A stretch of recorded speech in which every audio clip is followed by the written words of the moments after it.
All right. Good morning, everybody. See people filing into the State of the Industry Summit presented by Hotchkiss Insurance. And I'm Phil Crone. I'm the executive officer of the association. And we have an outstanding program today. I know that there are a lot of things that we're both optimistic and a little bit hesitant about as we go through 2021 and we look to try to get some semblance of normalcy back. But as you're going to find out today, and as we're going to explore, there are many things that are quite far from normal, both with our overall economy, how it relates to the housing industry, and then how it relates to material prices out there. We've been through a lot over the last year. The association's been through a lot here in the last few weeks with the flood that we've had in our office and some of the challenges there.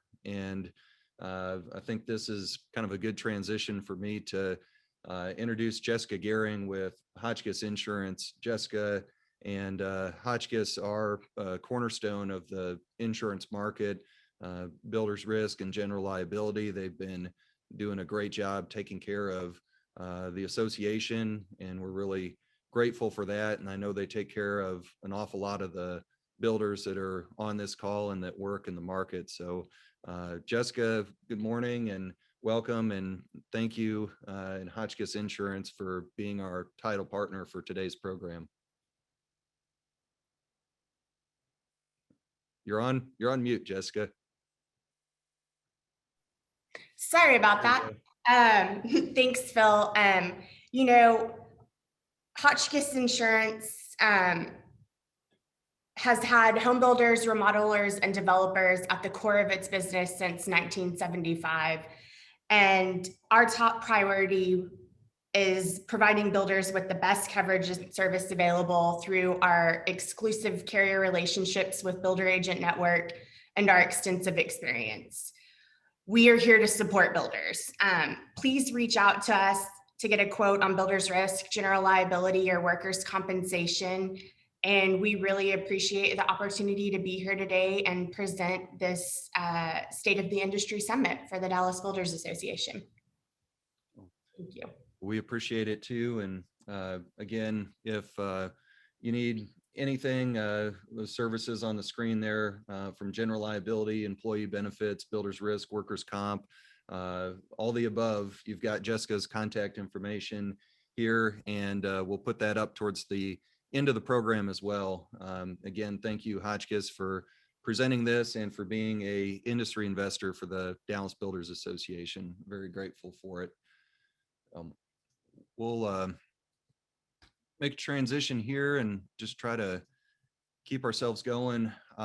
Really honored to have Dr. Rob Dietz, who's the chief economist for the National Association of Home Builders. Rob's a friend of mine. He is always in the news here, there, and everywhere, it seems like. And I imagine that that's going to be even more so as we try to kind of raise the awareness of the woes that we're facing on the supply side for lumber and other commodities, and just really try to lead this recovery as the housing industry has done. And I remember a year ago, him and I were kind of theorizing on where this pandemic was going to go, and I think he's a great economist. We all try to be armchair epidemiologists, and all told, we ended up in a good position, but we absolutely have some headwinds nationally that I think Rob can kind of set the stage for Dr. Gaines to go next and look at what we're dealing with at the more state and local level. So without further ado, Rob, floor is yours and take it away. Great. Yeah, thank you, Phil. And I want to thank the association and the sponsors for inviting me here today. It's always good to be on a panel with Dr. Gaines as well. He can go second and basically give you a sense of what I got wrong. But what a difference a year makes. Certainly when we think back to some of the forecasts and the outlooks that we were doing back in March, we didn't know exactly how even home sales were going to take place in some of those weeks right after the lockdowns began. And looking back, housing was the bright spot in 2020. And what we face in 2021 is some of the seeds have bloomed on some of those gains that we had in 2020. The housing affordability headwinds are definitely increasing, and it's a consequence of the rest of the economy reopening. So when we look at our headline findings, obviously the virus data, and really I think we shouldn't even say the virus data anymore, we should say the vaccine data, are showing really promising gains. Very substantial declines in case counts and deaths and hospitalizations, all moving in the right direction. I think there is an unfortunate tendency right now to move the goalposts on some of those public health data. And I think in a few years, we'll probably look back and have some comprehensive studies and whether lockdowns and things like that were the right calls. As an economist, I like to think about opportunity costs. I don't think we necessarily considered many of those over the past year, but that's a separate topic. We're moving in the right direction right now. And what that means then for the overall economy is accelerating growth in 2021. But the bad news that comes from the accelerating growth is higher interest rates. And rates are a little bit lower this morning, but generally speaking, we're right on the 10-year, 1.6, 1.7%. That's a function of a reopening economy, but it does increase those affordability headwinds on the housing side.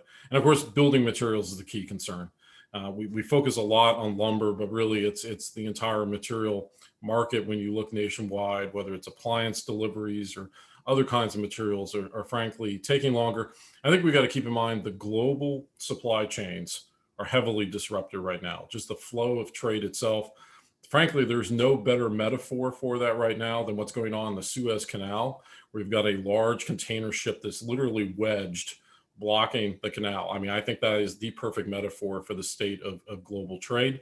And it's just going to take some time and effort and expertise to get that container ship righted. And the same is going to be true for the global trade system. So we're going to have the ripple effects from that. And of course, we were one of the first in the sense that lumber prices went higher. The forecast I'm going to give you, single family construction, remodeling construction will all be higher in 2021 than we saw last year, but the growth rates themselves are going to be lower. And that's where I think I'm in a minority among some housing analysts. A lot of people think that the growth rates that we saw in 2020 are going to continue and that we're going to see the volume gains that we saw last year. I don't think so. And I think it's because of the demand side concerns and the supply side concerns. So the big risk is housing affordability. And this is just a reminder, it's why you're a member of the association and why the association works at the state and national level is to work on these affordability issues, whether it's the supply side or the demand side. And that's clearly going to be our advocacy agenda this year, whether it's with Capitol Hill, state capitals, local leaders, to get some improvements in terms of housing supply. So let's start off with the GDP outlook. Last year, the economy shrank by about 3.5%.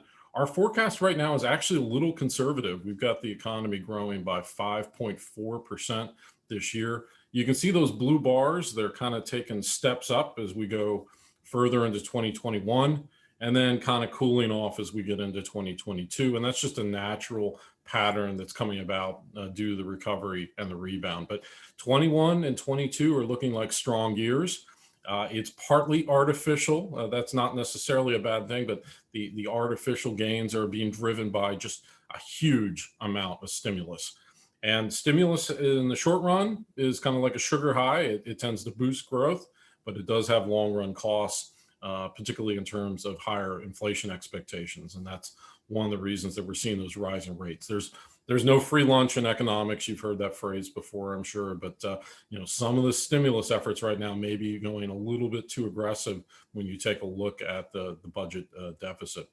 And we got to keep in mind how much the economy really changed in 2020. I mean, look at these numbers. They go back to 2012, really stable data series in terms of the size of the service sector, the size of the goods sector. And then you can see we had the dips down in the spring, the service sector rebounds, but it's only a partial rebound. And in fact, the service sector continues to be smaller than it was at the start of 2020. And that's just, again, a natural impact due to lockdowns. And keep in mind, you're in Texas.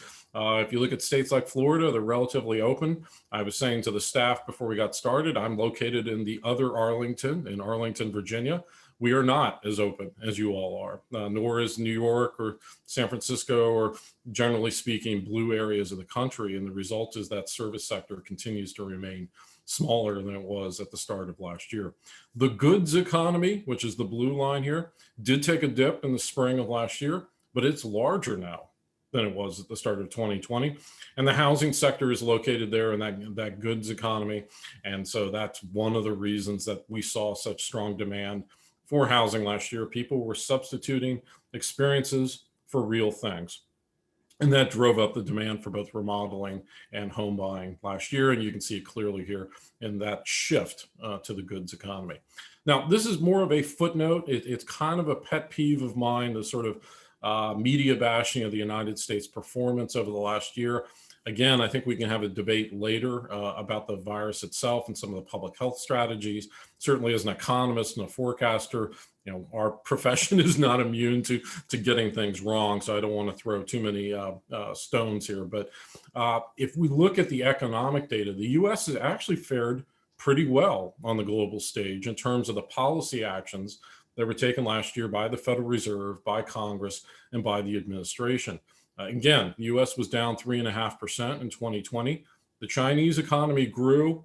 I'm a little skeptical of Chinese data, so we'll just kind of push that to the side. But South Korea, probably the best performer, but they had the 2003 SARS experience. And let's be frank, South Korea is basically an island, given the fact that they're up against North Korea.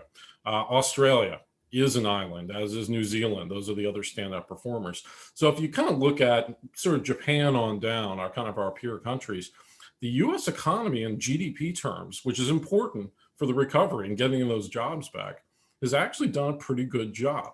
Again, look all the way at the end of that graph. France and the United Kingdom both down roughly 10%. Think about that, 10% decline in GDP growth for France and the United Kingdom last year. The United Kingdom had its worst economic year in centuries.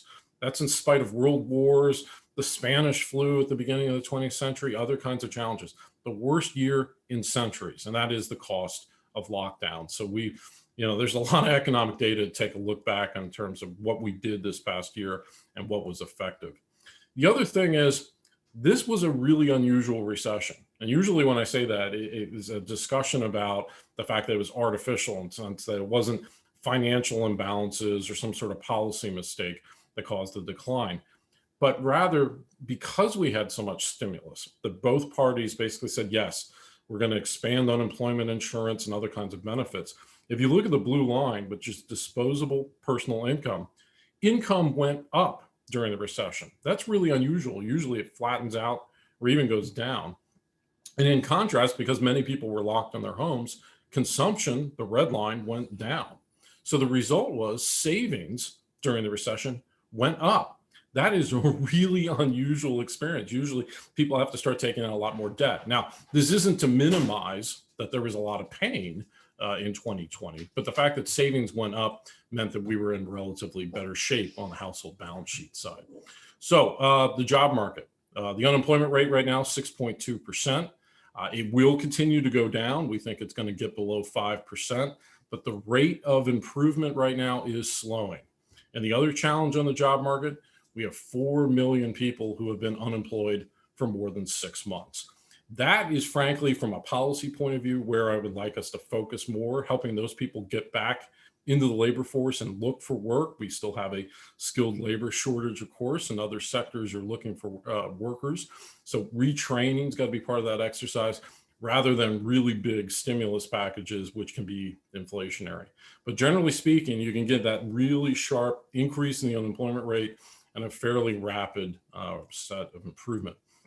Now here I've mixed some national data with local data. The Dallas metropolitan area is doing better than the country as a whole. Again, I think we can think about restrictions as being part of that story, but the US employment level is down 6%. You can see that red line. The rate of improvement for the US has slowed. It's going to take a jump up here as we see the rest of the service economy open up. And I really do think June and July are looking like a real taste of normality for the country as a whole. But look at the Dallas data. a pretty steady rate of improvement and only down 4% from peak employment. So Dallas area doing a lot better than the country as a whole. And then an important part of the labor market discussion that I don't think gets enough attention is the fact that the labor force participation rate has taken a big drop down. And in fact, it was worse in the spring. It fell from 63% to 60. It's improved to 62, but then it's leveled off. Now, why has it leveled off and not improved? Schools. Only 50% of students nationwide are attending school 5 days a week. That's a shocking statistic. In fact, if I had to pinpoint one policy mistake that, not looking back with 2020 hindsight, but one policy mistake that I think was correctable was shutting down the schools. Because when you have young people learning, and we'll put learning in quotes here, learning at home over a screen, an adult has to be home supervising them. And the result is that decline from 63 to 62% represents a lot of women in particular who are staying at home, moms watching kids. And so that has dropped the number of people who are out looking for work. So you have an elevated unemployment rate and ongoing labor issues in terms of trying to fill jobs. All right, interest rates, the blue line is 10-year treasury. It's obviously increased in recent weeks. We have it rising to 2% over the next year or two. We're actually about 6 months ahead of our forecast right now. We're a little bit below 1.6% on the 10-year this morning, but those numbers are critically important because it sets the 30-year fixed rate mortgage rate. And that's the red line here. It's off its lows on mortgages, about 2.7%. The Freddie Mac data has got it near 3.4% right now. And what we have is a gradual increase from this point forward. Again, those inflation expectations will tend to push interest rates somewhat higher. But generally speaking, we think for the next year and a half or so, it's going to remain below 4%. Now, the most common question I get with respect to interest rates is, how high do rates have to go before we see a significant slowing in sales?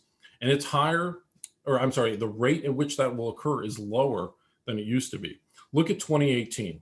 In 2018, the 30-year fixed rate mortgage got up to 4.9%. And we had a housing soft patch for about 6 months after that.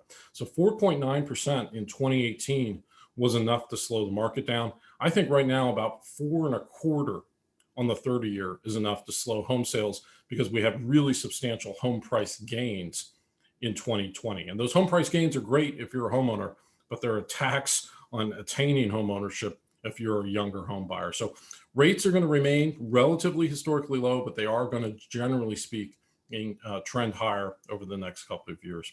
And of course, besides rates and prices, the primary driver of housing demand is population growth.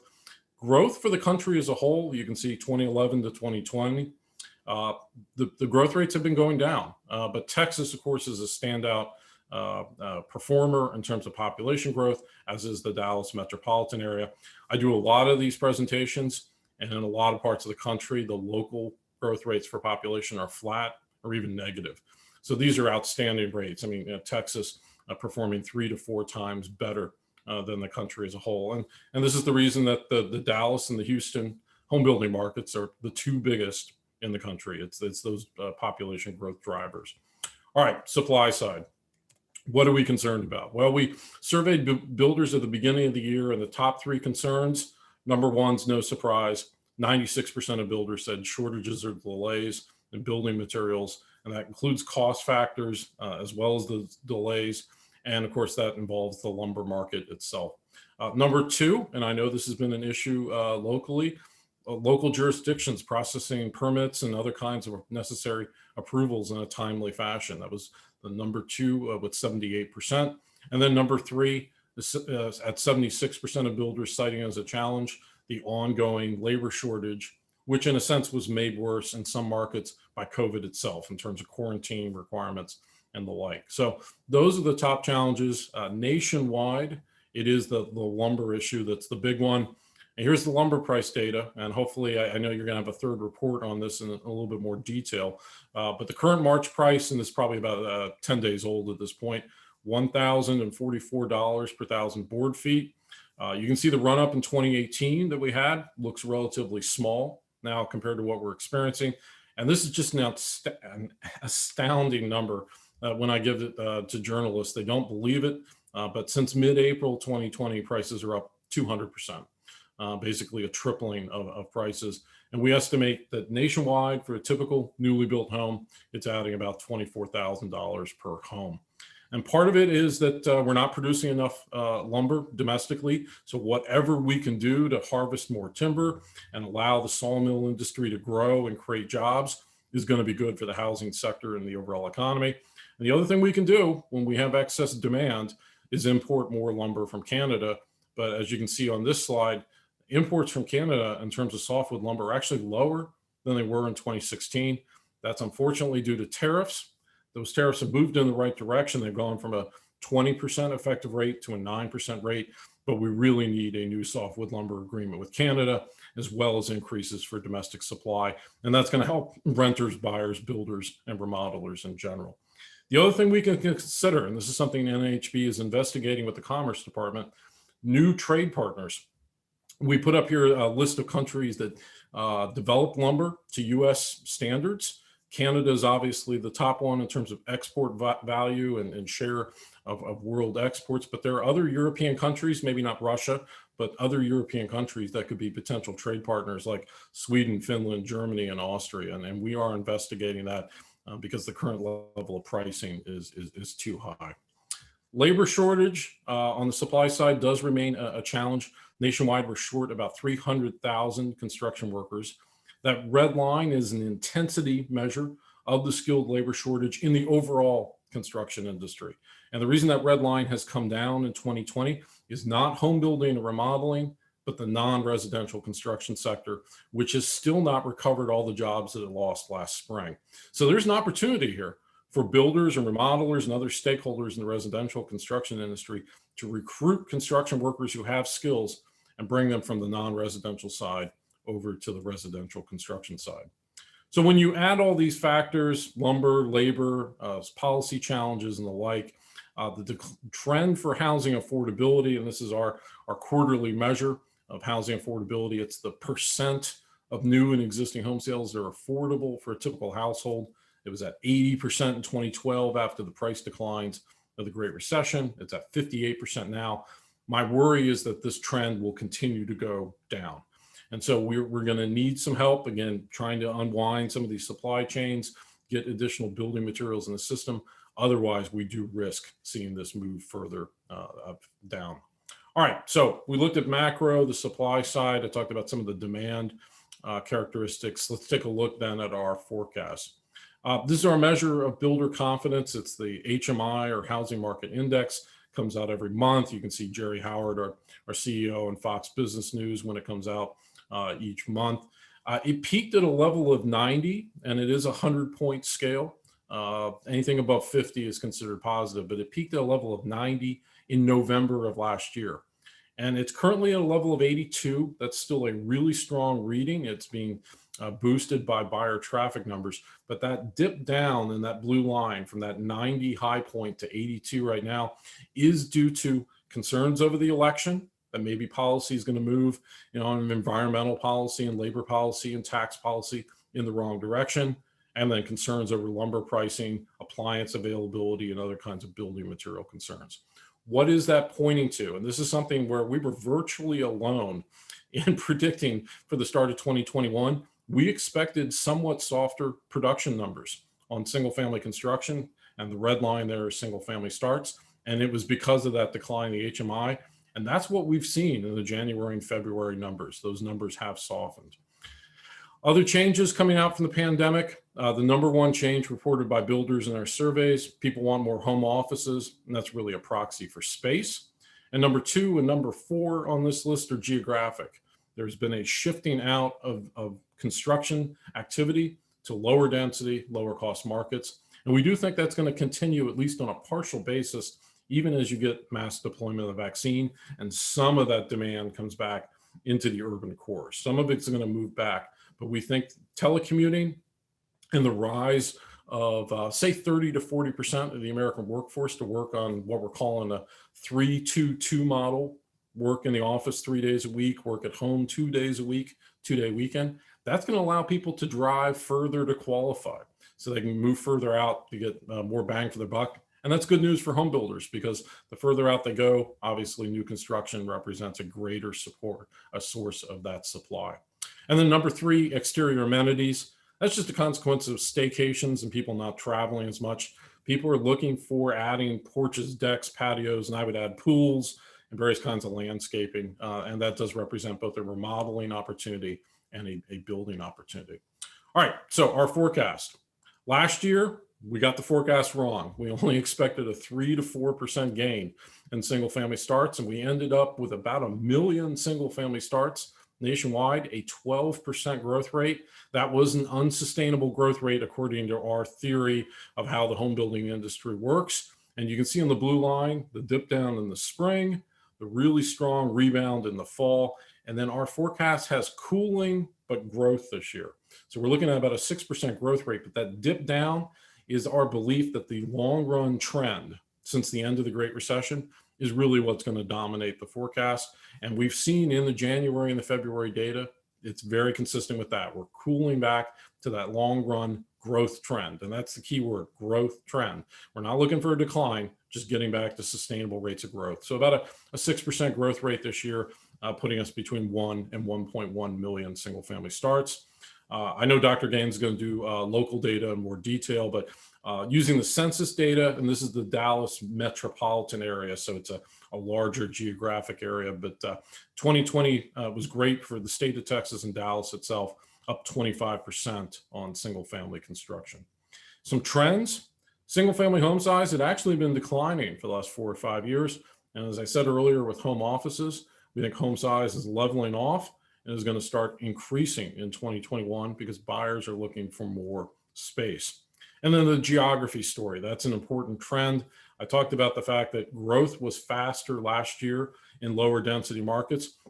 Well, here's our national data on all the counties in blue here represent the large metro urban core areas of cities with more than 1 million population. And they last year grew in those counties collectively, some more, some less, but collectively at about a 9% growth rate over 2020.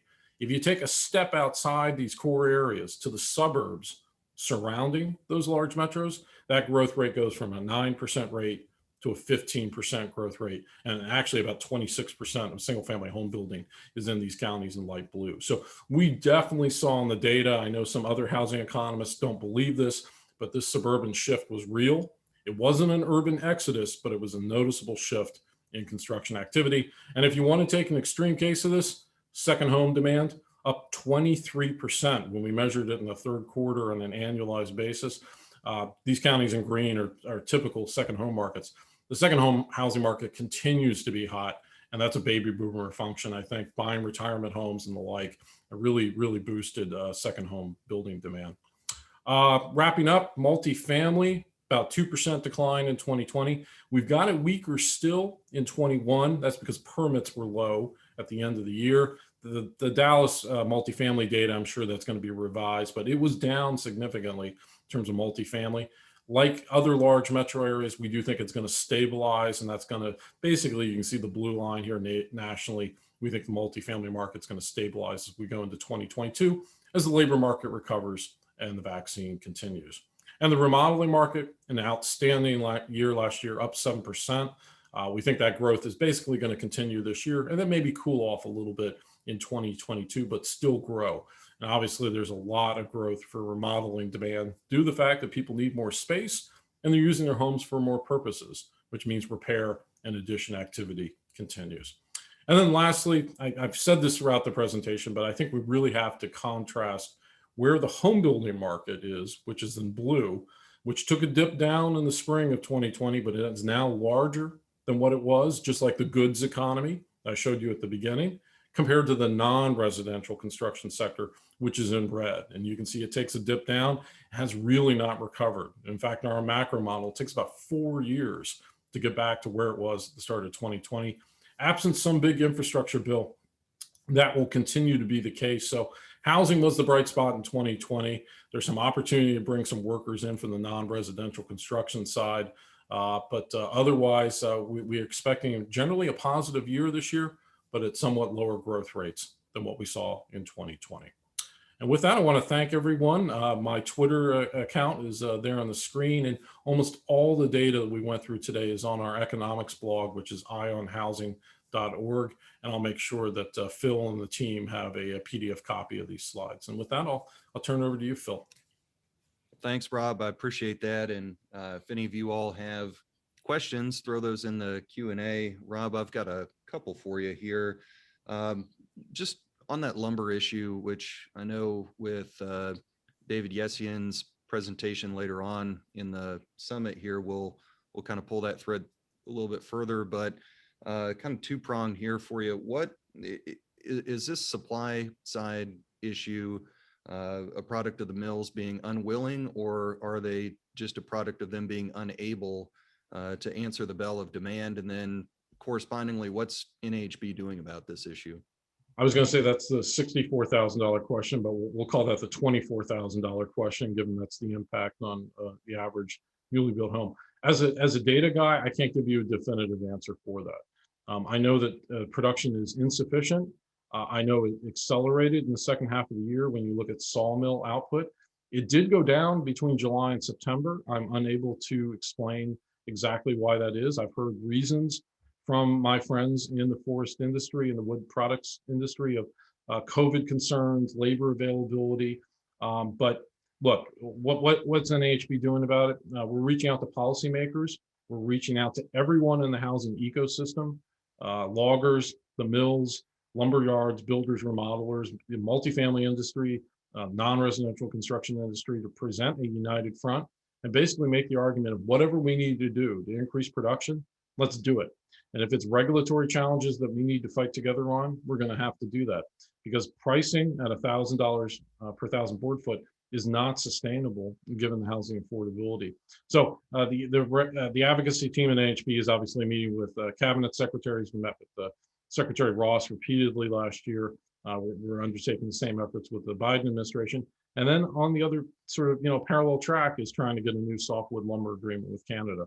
I personally meet with the Canadian government on a quarterly basis to kind of go over some of these issues. So the work is being done. If you have stories about the lumber market, I would encourage you to submit them to nhb.org, which has a kind of a clickable testimonial. But just thinking as an ecosystem, we need to work together because there's a steel shortage, a computer chip shortage and the like, and we've got to make sure the housing doesn't get left behind as the supply chains heal. Got a few questions coming in the chat here. One from Jerry Sanders has to do with the border crisis or border situation, depending on how you want to characterize that. Obviously, there's a new perspective on immigration from this administration to the last, to say the least. What role can that play in relieving our labor shortage that we're still experiencing on the residential side, especially? This is one it's a little more complicated than even people that kind of study it sort of initially look. Obviously, immigrants have been an important source of labor for the construction industry, and that's particularly true for border states or states with large metros that tend to be entry points for immigrant labor. But when we've done the analysis, and this may sound small, particularly in markets like Texas, but only about 26% of the total industry is involved or are non-native born workers in the construction industry. Now, that is collectively including salespeople and managers and like. If you look at the construction occupation, it's closer to 50%. So clearly the immigration story is part of it. I think just like with the Canadians, we need a comprehensive immigration reform package that makes sure that the border is tight and the laws are being followed, but then we have a legal mechanism to provide workers into the industry. But the other challenge within the construction industry is recruiting native-born Americans in the industry. And that's where we haven't done a particularly good job. So my team has done surveys of young adults, and it's clear there are ongoing challenges.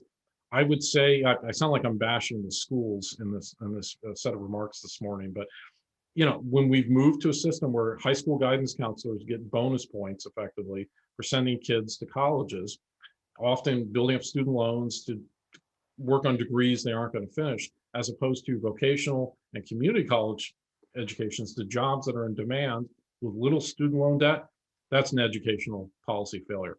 And I would say the one area, I don't want to tip my hand to my politics here, but one area where we can work with the Biden administration, the first lady is a community college professor. So talking about technical schools and two-year degrees, I think is something this administration will likely listen on. We had good success working with Jared Kushner in the last administration on that kind of labor shortage type issue, and we're going to have to keep up the work because I think it's recruiting those native-born Americans into the sector that's going to be key. Absolutely, and we've done our best here in Dallas with community college partnership with Collin College, and the same for a lot of the independent school districts. But I think you're spot on there that schools do a really good job with their curriculum at kind of trying to focus on things that make kids mediocre at what they aren't interested in instead of making them extraordinary at what they are interested in. And these are extraordinary kids that we find in some of these programs, and we're trying to make the best of their skills. We have a couple questions related. One here I'll just grab related to alternative methods to building steel framing, light steel framing. I know was tried a few years ago in a few places around here, but that's also a supply chain that is not immune from the pandemic. But is there more parity with that or other framing systems compared to traditional sticks? Yeah, that's one of the slides I took out. But when you look at the national data, 90% of single family housing is wood framed, 9% is concrete frame, most of that in the Southeast or markets like Houston due to building code requirements, and then less than 1% is steel framed. We did some initial analysis. It's very preliminary, so this is one of those ones where I'd say don't quote me on it, but it gives you a sense of scale. How high would lumber prices have to be and stay there to really make steel a viable option? And it looks like it would be somewhere around $1,200 per 1,000 board feet. So keep in mind, we're at 1,040 right now. So it's close, but it's not quite there. The other thing is, and we are starting to see some 3D printing type options. Some of this stuff is pie in the sky. It's not ready for prime time in terms of scale. But I like the idea that stakeholders in the industry are experimenting, because just like with trade, in terms of finding additional trade partners, when we have unavailable substitutes, the supply chain will ultimately become more resilient. And unfortunately, if you look at the futures markets on lumber, yes, they say there's some easing in pricing coming, but they're still saying $700 per 1,000 board feet in May of 2022. And that's people betting real money in markets right now, which is the best kind of forecasting. So prices may come down a little bit, but they're going to remain twice as high as what we saw, say, in 2017, 2018. Yeah, and stay tuned because you all are about to get some sobering figures from David when we get around to his presentation. Jeff Dworkin, past president of our association, asks a political question, but I'll reload it in a economic one as best that I can here. A big part of the tariff discussion a few years ago was the difference in how the Canadians harvest lumber on public lands as opposed to our inability to do it largely and our reliance on private land.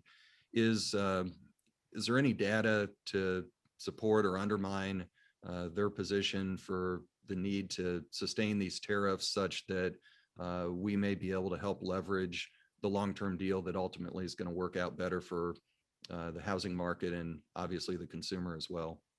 As a proud American, it feels strange to be sort of taking the Canadian side in a trade dispute. But the claim of the American government, which I think has been wrong in recent years, is that the so-called stumpage fees, which is it just sounds like a very Canadian term to me, but stumpage fees, which are these rents that they pay for harvesting lumber on royal lands, are viewed by the U.S. government as a subsidy because it does not reflect the private market experience that we have in the U.S.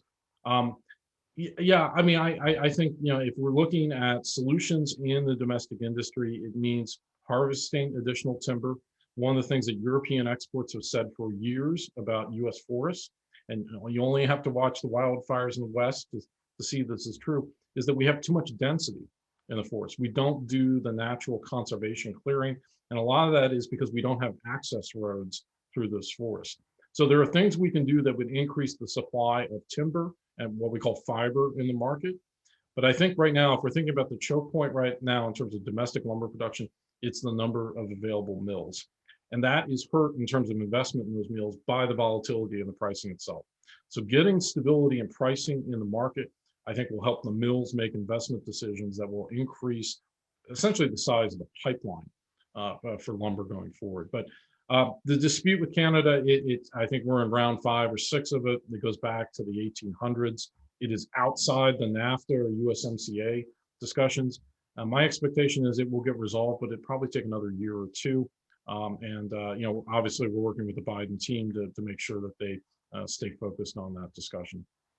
Yeah, that's great. I've got one last question for you here. And again, really appreciate your time, Rob, and NHB as a whole for what they're doing for us up on Capitol Hill and trying to take these challenges on head on. On the lumber situation, I think Jeff's other point is that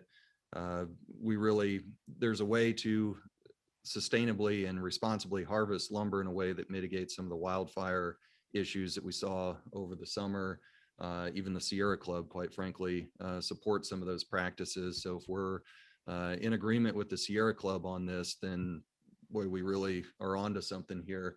But just kind of shift gears a little bit from that. What are your thoughts on at least the framework for the Biden tax reform, overhaul, hikes, however you want to characterize it, depending on what cable news show you are watching? What impact could that have on the trajectory for this recovery and for home builders in their own business? I think there was general bipartisan agreement when we look at the multiple rounds of stimulus that, given the hole that was created in the economy, if you go back to that one slide where I showed that big dip in consumption expenditures relative to incomes going up, something had to fill that hole. Now, I would have designed it somewhat differently. Rather than expanded unemployment insurance benefits, I would have focused more on payroll tax cuts and the like. But I think when you add up the aggregates, we were filling in that hole. The challenge is, from a macro perspective, that once you begin to layer stimulus above that hole, in other words, now you're creating a new hill, that new hill offers challenges. And so the risk is, right now, we've had multiple years of low inflation, but now they're talking about a $3 trillion additional bill, and including business side tax cuts. That is moving too far in the wrong direction and does threaten the recovery, because we're set up for a pretty good 2021 and 2022. But I mentioned the sugar high before. The risk is, with higher inflation expectations and higher taxes on business, you're going to see declines in investment, and it's investment that drives growth in the long run. So the advice they're giving, I know that the advocacy team here in DC is working on it, is that we've got to make sure that whatever happens next from the federal government is timely and targeted. It's got to be focused on individual projects and no big bailouts, for example, for local governments that made spending decisions back in the 70s and are now asking for money to correct those mistakes at the expense of other people. Yeah, absolutely. And I know that's something we're going to remain in continuous contact with our local congressional delegation. I know in summits past, we've had Lake Coulson, who's the NHB VP of Government Affairs, who represents and covers Texas and California. So a little Jekyll and Hyde for him there. But again, Rob, I really appreciate everything that you do for us. Rob's a great follow on LinkedIn, so be sure to check that out, as well as the websites that he shared. Eye on Housing, the NHB Now blog, those are all things that our association shares all the time on our social media, and they have some really impactful articles with some great data that Rob and his team have been coming up with. So Rob, thank you very much for joining us today, and as always, I appreciate your time and insight. Thank you, Phil. Thanks all. Great.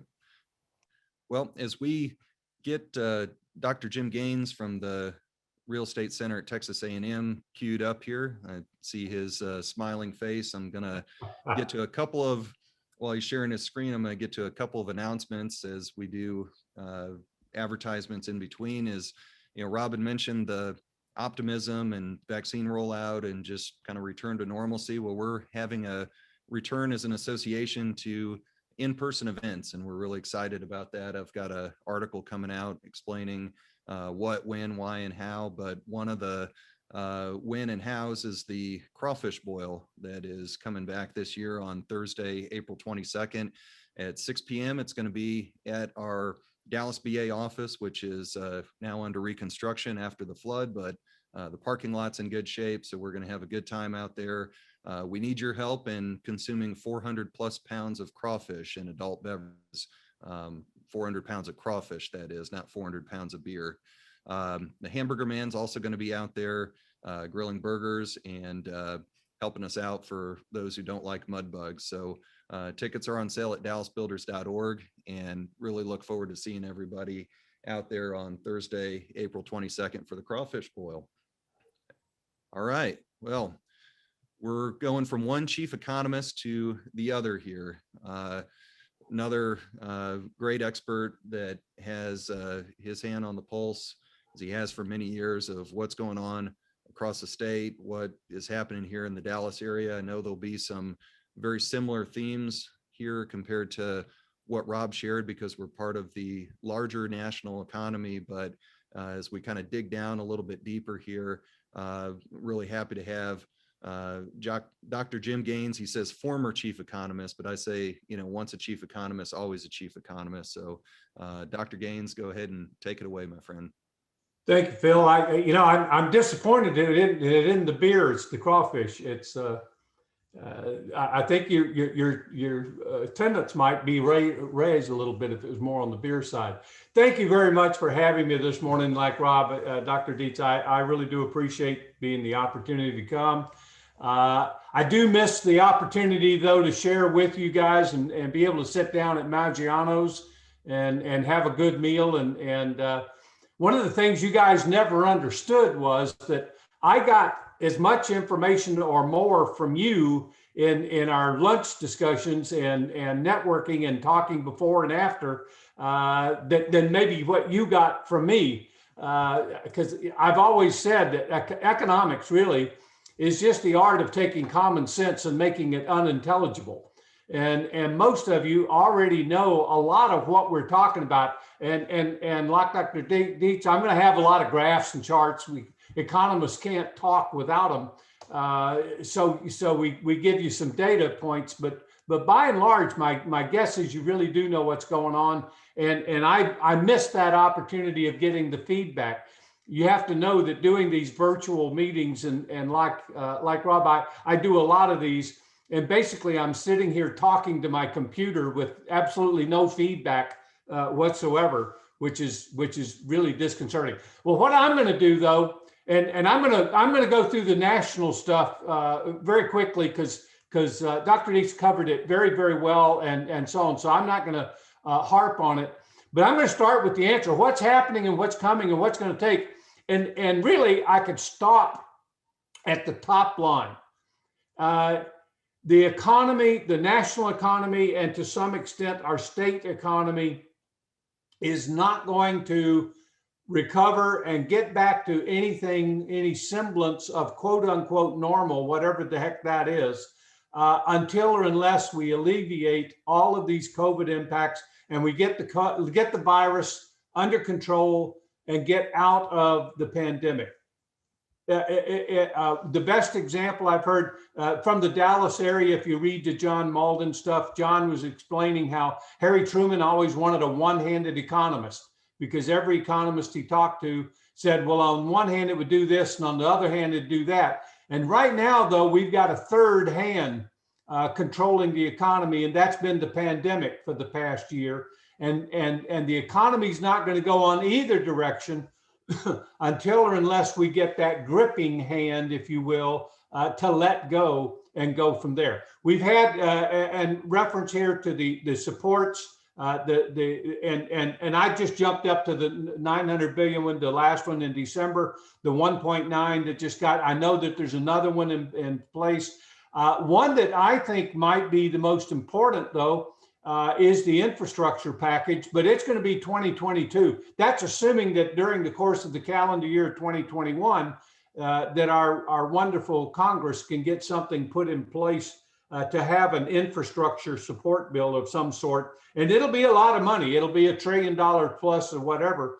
But the difference there is that becomes an investment into the future of the country and not just a handout, short-term handout trying to keep people going. And in fact, I think for the past year, all of this talk about stimulus packages and so forth was a misnomer and misleading. These were survival packages. People being displaced, the number of people unemployed, underemployed, that just skyrocketed. These people needed survival help, and that was a good thing.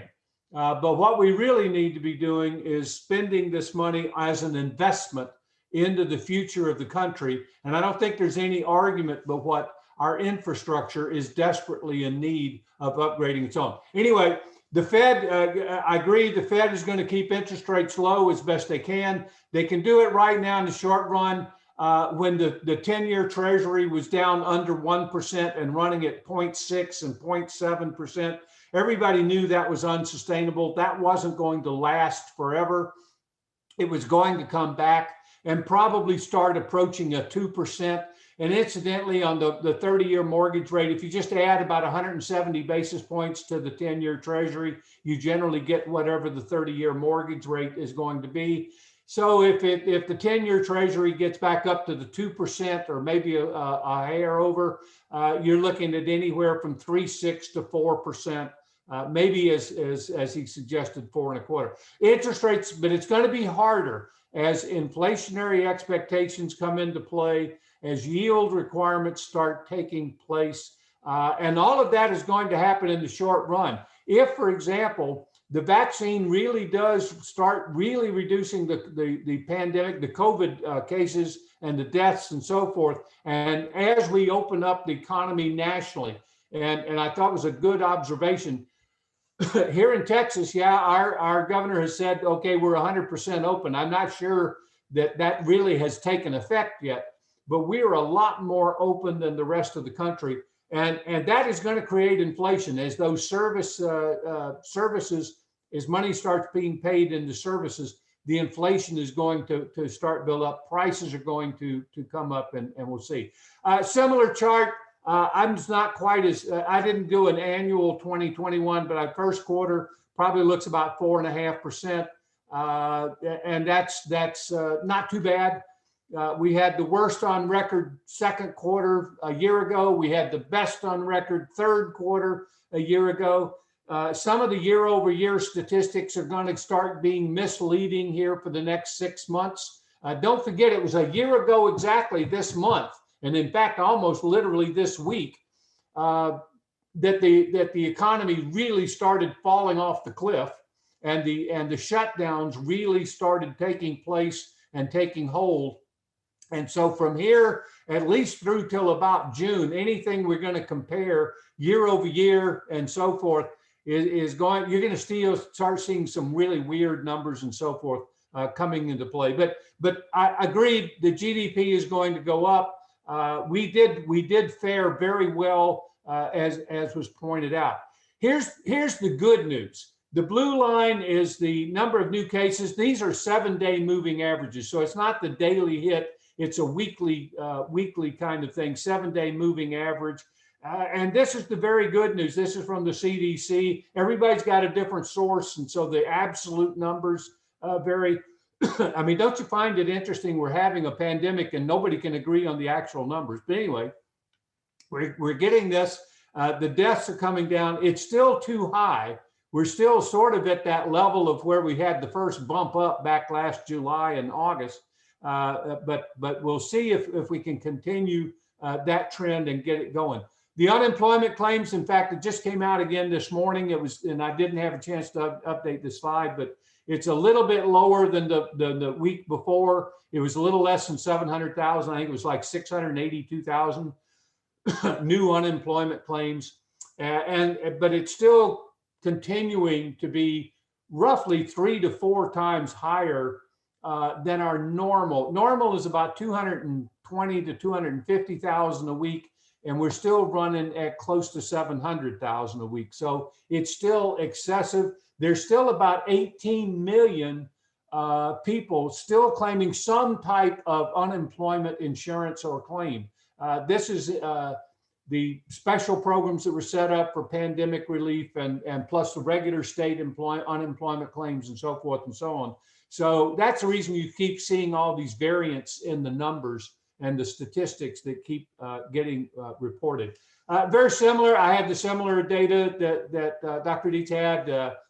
The February employment at U.S. non-farm employment. I mean, this is what an economy looks like when it falls off a cliff, if you want to look at it that way, from February 20 of 2020 down through May of 2020. That's called falling off a cliff. We had something of a V-shaped recovery, got about halfway back up the bar, and now it's kind of leveling off and slowing down in terms of its rate of recovery. This is one of those areas, as was emphasized, that we've got to do a lot better job of. Small businesses, we need the small businesses to come back. They provide 2/3 of the jobs in our economy. As you well know, in fact, many of you sitting here, most of you probably sitting in on this site here on the summit, are classified. You're in the small business category, and right now the optimism or the outlook is not as good as what we would like to see. The retail goods sector, again, Dr. Dietz made a reference to this. This one has rebounded quite well. This is goods.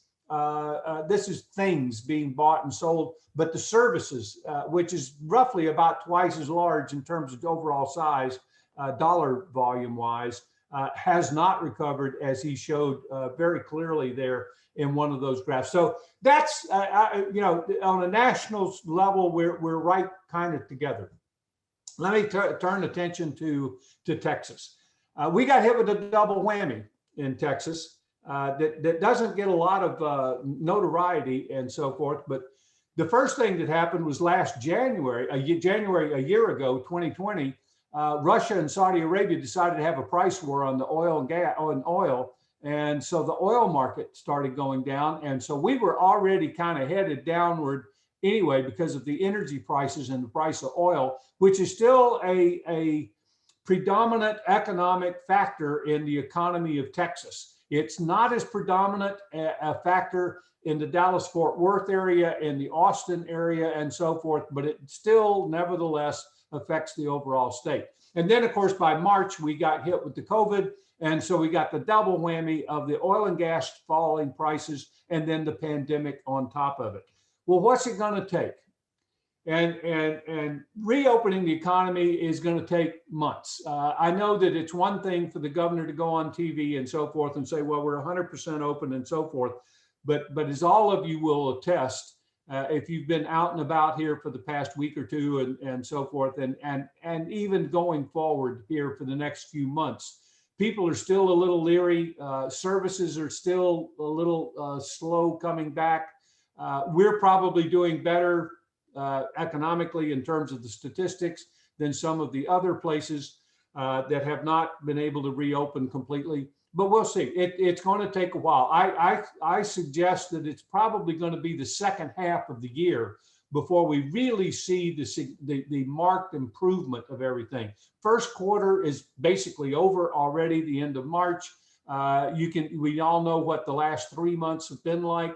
Been better, but not really good. The next 3 months are transition. And then starting the third quarter, fourth quarter will be a lot better. Job recovery, everything is going to hinge. We got to get people back to work. We got to get schools reopened. I couldn't agree more with that. That will free up, hopefully, the ability for a lot of people who had to leave the labor force to stay at home and take care of kids and so forth, to be able to get back into the labor force. And one of the interesting things, in fact, I don't know about in the Dallas area particularly, but I suspect it's equally true. We've been hearing on the news accounts here lately and in talking with people in this community, restaurants and so forth, and other service type businesses trying to reopen can't get help, can't get labor. Not to mention the construction workers, but just people to wait tables and clean off the bars and do all of the other kinds of things. For one thing, one of the unintended consequences of some of the bailout programs and the additional unemployment insurance, it makes it economically, in some cases, for people to make more money not working and drawing their unemployment than to go back to work at a relatively low hourly wage rate. So it's kind of interesting that willingness to come back to work is also a factor. Consumer attitudes and spending is going to be critical. Businesses, I think that one of the things we need to look for here for an economic recovery in Texas is going to be entrepreneurism. Yeah, we probably are going to lose a lot of companies, a lot of businesses, small businesses, restaurants, all nail salons, I mean, barbershops. I think of all the small mom and pop operations that really struggle. Many of them are not going to survive. We've had a number of bankruptcy filings and so forth, and that's going to pick up as some of the support payments give out.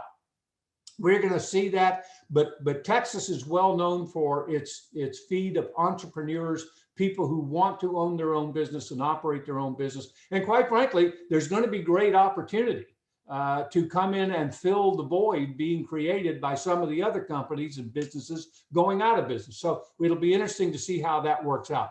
The energy market is still an important factor in the Texas economy. It's actually been back up. It is recovered. Prices, I'll show you, I got a graph and chart on this coming. It's coming. The prices are back up. I don't think, though, that the energy market is going to be a driver of the Texas economy anytime soon. But the good news here is that it won't be a deterrent. It won't have the same kind of decline or loss of jobs and so forth in either direct or indirect jobs in the energy sector. It's gonna be sort of level and semi-neutral in an economic sense. So it'll be good there. Housing is going to be strong. We're going to get to that in a minute. But as you well know, new home construction is going to be strong in Texas, as strong as anywhere in the country, and we'll start seeing that. State and local governments, pay attention. It's coming. I don't envy anybody who's trying to run a city, a county, a school district, or the state legislature, for that matter, and trying to figure out a biennium budget here going forward. It's going to be tough. The budgets are going to be strained, and taxes and taxation is going to be a big issue coming pretty soon. Texas, like the U.S., our trend in the pandemic and new cases and death rate trending down. We got very, very high when school started back last fall, ran up through the winter. Since the first of the year, the trend has been down. The deaths are trending down. That's good news. It still isn't low enough.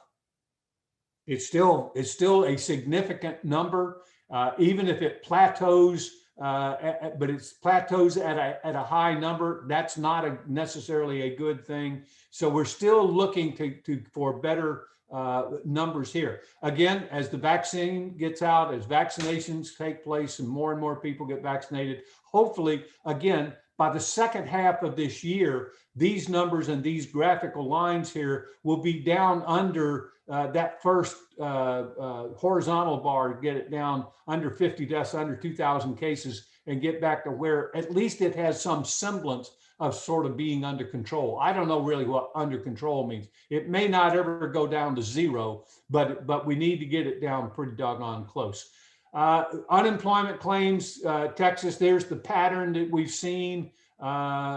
January, we added almost 31,000 jobs. The February numbers aren't out yet. We'll have to see how that goes. There's continuing unemployment claims of about 360,000 people here in Texas. So we'll come back around.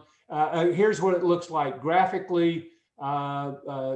December to December, January to January, down about 3%, 4%. Still just shy of 600,000 jobs below where we were when we fell off the cliff last February. And you can see it, we had a sharp V recovery for a while, and then a little dip down. That was this winter, or fall rather, and last fall, and then it's leveling out here for the last couple of months. February data are going to be bad anyway. As all of you know, it's no secret to anybody in Texas, February sucked. I mean, you know, it was the cold weather. Phil was talking about the damage to the office up there. You know, so everything for February data was really down. Home sales in the Dallas-Fort Worth area down about 6% in February, which was no surprise, given the fact that we've lost about 10 or 12 days effectively because of all of the hard winter weather and the freeze and so forth. Here's what the Real Estate Center Research Center, we put out a weekly leading economic index. This is from March 13th. And the good news here is look at that red line. We're having a pretty good bounce back. We're coming up. The outlook is still positive going forward. Week to week, day to day indicators, and it's a whole bunch of different things that we look at there. So they do vary and have much more variance. You can see how the line bounces up and down. That's the reason the red line is much easier to see the trends of where things are going. And so my good news here, and I could almost stop the presentation at this point. Yeah, things are looking good, and we think that 2021 is going to be a pretty good year, better than last year, and kind of on par of kind of where we were 2019. I mentioned the energy market. Here's the orange line is the price of oil, and you can see how it collapsed after January of 2020. When it peaked at $61, a little better than that per barrel, and then dropped down. You can see it did. According to these were weekly prices. There was, as many of you will recall, last April, the price of oil actually dipped down negative and was for one day was negative $35. E&P producers, oil producers, were literally having to pay people to take the oil off their hands. That only lasted for that one day, but nevertheless, you can see what a decisive decline that was, a dramatic decline, and then the rig count fell accordingly. Both have bounced back up. Price of oil right now is hovering in that $60 to $65 a barrel range. The rigs being drilled, new rigs, active rigs being used and activated to drill new wells is coming back up. It looks like that's going to balance out because part of it is based, of course, on expectations of where these prices are going. Russia, Saudi Arabia, and OPEC can't get their act together.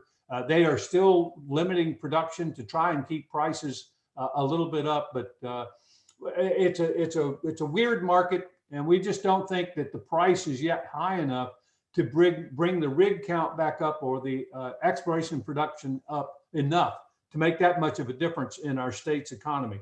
That's the reason I said a minute ago that we thought it would be pretty much neutral. Here's what jobs look like. We declined about 3.5% last year. I don't know that the final numbers are in yet. That's the reason that's still labeled as an estimate for the year.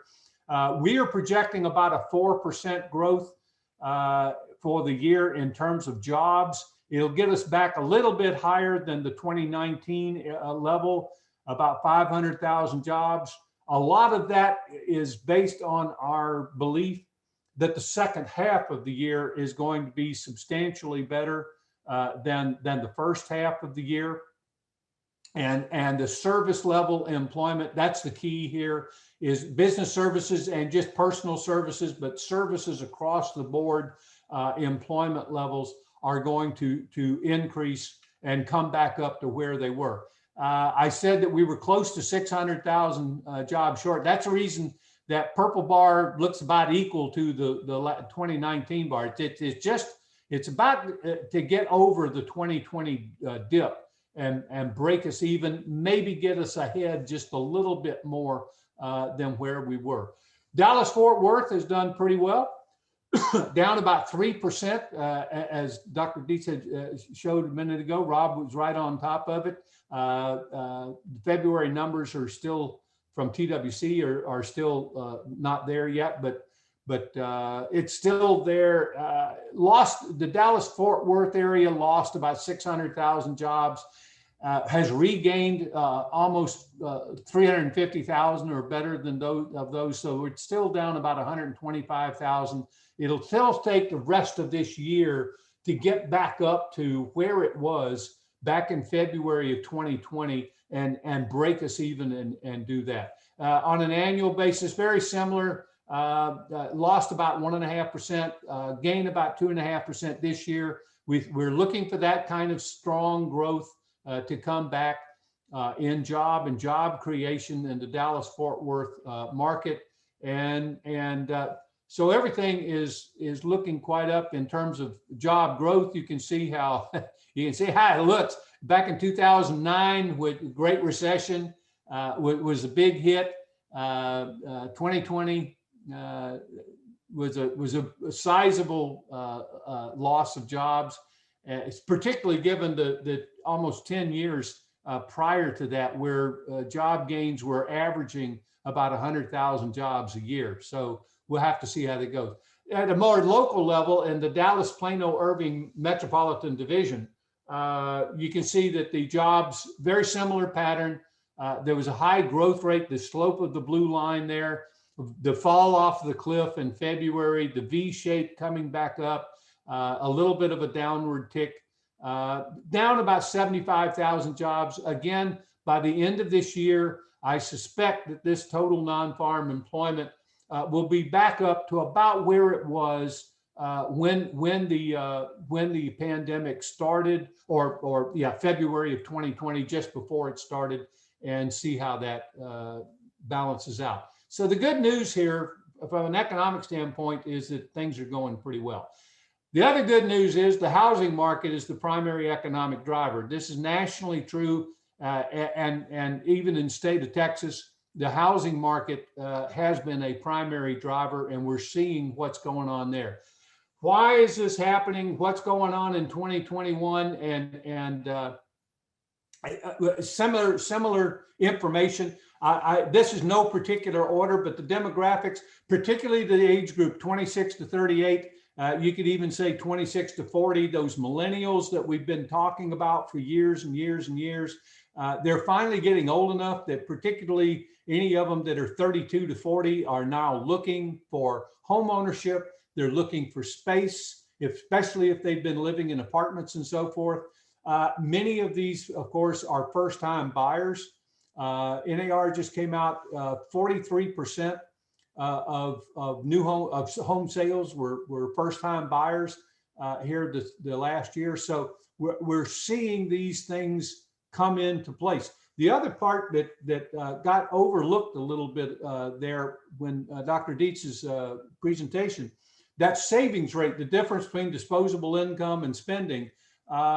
People have been saving, and some of the first-time buyers now are able to come to the housing market with a substantial down payment, or with a down payment at all, which has been one of the primary limiting factors for the last couple of 3 years for first-time buyers. It's been difficult for them to save up and have that initial down payment. Well, coming out of the pandemic for the last year, people haven't been spending as much money. They've been saving. And so now they do have some savings. The limited inventory is especially key, and prices, especially the key price categories in the DFW market. That price anywhere from 200 to 400,000, if you can get in that price category, but that's some of the most restricted in terms of available inventory. And of course, affordability. We can't say it enough. The prices are going up. If the price of lumber alone is adding $24,000 to the average cost of a house, and I'm sure all of you could relate different numbers or different experiences with that, but it's all part and parcel of the same thing. It also explains, the low interest rates. Yeah, it's been less than 3% for quite a while. I don't think we're going to see that much. In fact, we're not going to see it at all We're going to be between 3 and 4.5%, I think, for the next couple of years. Anybody who tries to predict interest rates on a short-term basis really is either a fool or a liar. So take your pick. But it's going to be difficult to keep interest rates as low as they have historically been. So some of that is going to get people to buy sooner. The ease of mortgage financing. Many of you could relate stories about your customers, your clients qualifying, not qualifying for their loans and so forth. The technology has changed. Many of you are doing different marketing, different sales. You're doing online sales, virtual tours, so forth. A lot of the hesitancy to go out and actually physically inspect and so forth, probably going away as we get away from the pandemic more and more and get away from COVID as it becomes a little cleaner and easier to do. And we'll have to see how it's going. I was talking about the lending availability. The mortgage bankers put out a thing called the Mortgage Credit Availability Index. They do a survey and ask the lenders, is it easier? Are you making it more difficult, less difficult, and so on? And it's one of those kind of scales. If it's above 100, it's good. But you can see how in the last year or so, the lenders have actually tightened up a little bit and made it a little bit more difficult to obtain mortgage credit. They're requiring higher credit scores. They're being a little bit more cautious about lending the money. And they're also getting nervous about whether sometime during the course of this year, what the high delinquency rate from last year and going into this year is going to mean in terms of actual foreclosures. And particularly once we get through all the moratoria and so forth on prevention of foreclosures and evictions and so forth, we'll have to see how that goes. Let's turn to Texas. Texas average annual on an annual basis is just going bonkers. 2019 sales were way up. 2020 sales were up almost 20%, almost 10%. We're looking again a big increase, not percentage wise. It's at a slower rate. As Dr. Dietz was talking about, everything kind of going forward is still very positive, still very strong growth rates, but not as strong as what we've seen here the last few years. So we're looking for about 8% increase in sales and increase in prices. Prices are still going up. 8% increase is extremely strong. Here's what Texas single family building permits look like. And I thought it was interesting. Many of you were in business or got into the business back following the disaster of the 1980s, the economic decline and depression of the 80s. And many of you probably don't realize it took 16 years to go from peak to peak back from 1983 out to almost 1999 before building permits, excuse me, came back up to the same level. It looks like it's going to be an equal 16 years to somehow get up to where we're equaling the 2005 peak that we had if our projection for 2021 holds in place. 2020 numbers are not complete yet, as was indicated in Dr. Dietz's graph. Best estimate, best guess, we were up about 20% plus or minus here in 2020. We think 2021 will also be a very strong positive year, but more on the order of about 15%, maybe 16%, something on that order. But what it would be is a 16-year peak to peak. It struck me as that's kind of interesting to see how from one extreme to one extreme, with a big dip in between to come back. But it's taken the last 2 years. When we first looked at this back in 2019, it looked like it was going to take about 25 or 6 years to be able to get back up. Our residential construction index, the Texas leading construction index, is going bonkers.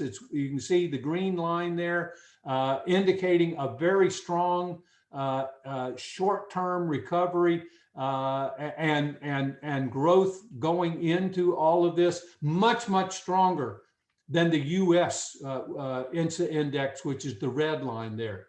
You can see in terms of construction permits, the multifamily down, that is the green line. The blue line is the single family, and that is growing considerably. Even the 2 to 4 units, we're seeing considerable increase in the duplexes, triplexes, quadplexes that we hadn't seen in many years coming back into play. So we'll have to kind of see how that filters in. Also, to give you some perspective, you can see how the major MSAs, this is an index. These are not the number of permits. This is the index growth and indexing from January 2000, basically for this millennia this century. So you can kind of see Austin is, as most of you are aware, has really taken off. Dallas Fort Worth doing extremely well, and as is Houston's, as is San Antonio and New Braunfels. This again is new. Now, one of the things that's interesting is what some builders are doing because of the COVID. And I found one builder who put in a design in their one of their rooms to provide some additional point to alleviate some of the boredom from COVID, and thought that might be helpful. I don't know. Some of you might consider that, and some might not. Here's a new single family home price per square foot. I thought you'd like to see how it compares. Austin, again, on a square foot basis, is the highest in the state. Dallas, Plano, Irving, which is the red line in there, is approaching right at $150 a square foot. In terms of the median, that means half or more and half or less. Fort Worth, a little bit less, but Fort Worth is rapidly catching up with the Dallas. The west side of the Metroplex is catching up with the east side of the Metroplex in terms of price per square foot, with San Antonio and Houston still continuing to be somewhat less in terms of their cost or price. This is based on the selling price of new homes through an MLS. So let me make sure that we all understand what this is measuring. As you know, at the Real Estate Research Center, we have now access to all of the sales that go through every MLS in the state, and we can identify new home sales versus existing home sales.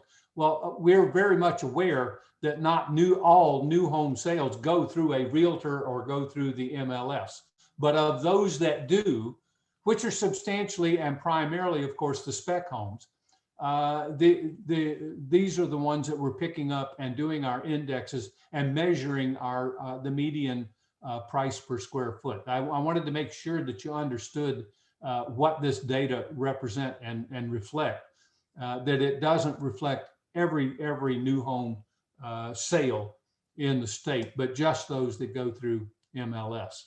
Let me kind of bring us to a conclusion here, which is one of the best things you can ever hear an economist say in a presentation. The housing issues going forward, we have, and we've been harping on it here, both Dr. Dietz and I, for both of our presentations, that we have very strong demand influences. And the first, on a short-term basis particularly, is the pandemic effect. Where and how people are working. If people are going to be working more remotely, working from home, which historically working from home was less than 10%. It was more like about 7 or 8% tops of the working people work remotely or worked from home. That number peaked at close to 40% during last summer. And it currently is running about a third and is expected to kind of level off at somewhere between 25% to 33%. So a multiple increase in the number of people who will be working remotely from home. Now, that doesn't mean it'll be 100%. I think the example that was used there was 3-2-2, 3 days in the office and 2 days at home and 2 days weekend, or maybe 3 at home and 2 in the office. It varies from place to place and job to job. Some jobs are going to still require 100% to be on site. A lot of those service type jobs that we were talking about. I mean, if you're working in a restaurant or you're working in a barbershop or a spa or a healthcare center, you got to be on site. You have to be there. But for other types of service jobs, working remotely is far more available. And this is changing space needs, particularly a lot of people who got sheltered in place in an 800 square foot apartment, finally figured out 4 walls close in pretty quick, looking for space, looking for location, looking for design. It was interesting, some of the things, the second home office. If both the husband and wife are going to work at home, I promise you, they ain't going to want to work in the same room. So there's space there. There's all kinds of other issues going on. The homeschooling probably, we hope, is going to be something in the past. So it's not going to be for education. Location, that move to suburbia, much of that is because of price and cost.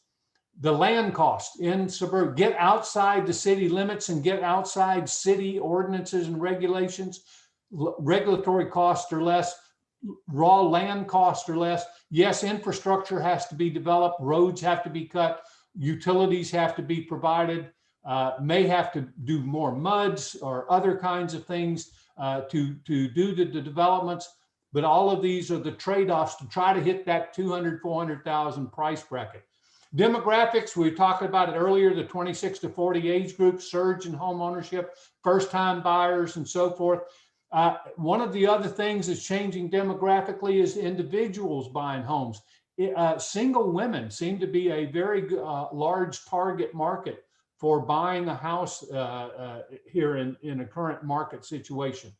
Greater shift to the suburbs. And again, I think a lot of this shift, of course, some of it is for looking for space, just looking for the yard, the backyard for the kids to play in, but there's nothing new with that. As people get older, they marry, they have kids, then yeah, they want a house with a yard for the kids to play in. But it's also the economics of the land space cost, the per square foot cost, and what you get more bang for your buck in terms of space, just physical space, both land area and improved enclosed space. And then of course the economics on the demand side, jobs and incomes. Nothing happens without those. You got to have the ability to buy relative to the prices.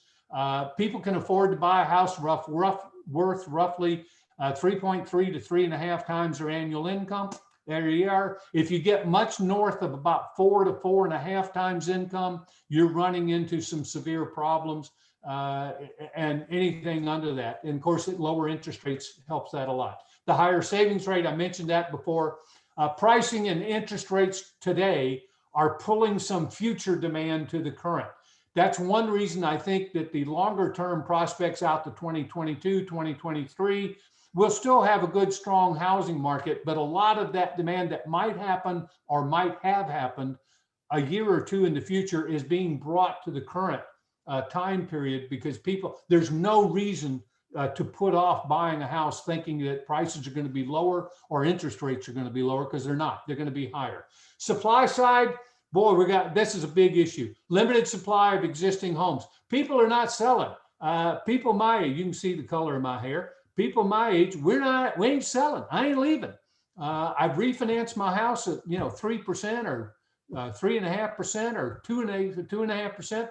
I got no reason to leave. I can't find a house that I want to move to because there's limited inventory. I'm set. Here we go. So we're staying in place with a far lower turnover rate. We used to figure turnover at 5 to 7 years. People would buy and sell a house. That's now more like 9 to 12 years in terms of buying and selling. Sellers market the last few years, as you well know, listings are selling fast. They're not staying on the market very long. Homes are selling quickly, and in some submarkets, a lot of bidding going on, people getting into multiple bid situations and so on. But ask the realtors, and your own sales, I'm sure, have been that strong. In the Dallas-Fort Worth area, we're looking at less than 2 months inventory across the board. I mean, that's just, in Aggie speak, you ain't got none. And home building in the last 10 years has not been anywhere near enough to handle that population growth that Dr. Dietz was showing you earlier. We're still running way short of houses. The limited supply, we've lagged behind. The land development costs are getting higher and higher and higher. Most of the increase in pricing in housing, in new housing for the last year or two, has been mainly in the land side. Now, lately, with the increase in cost of lumber, with the delay and delivery problems, the regulatory control problems, getting slowness in getting approvals and so on. And a lot of that is because the local governments have let go people and they don't have the staff to handle the increase in surge and demand for permits and plats and approval processes and inspections and the like. So it delays everything. And as all of you know, it's not only the actual cost of something, it's the time. Time is a cost, obviously. Local regulatory costs and fees, we're looking at that. We've got a special study going on at the Real Estate Center right now. It'll come out very soon. But we're looking at direct fees and charges, and then the indirect costs, as I mentioned, of time delays, approval fees, approval timing, and the like, that's increasing and adding to this lack of affordability and affecting the affordability of housing because of all of these costs that have to be poured into the cost to build a new house.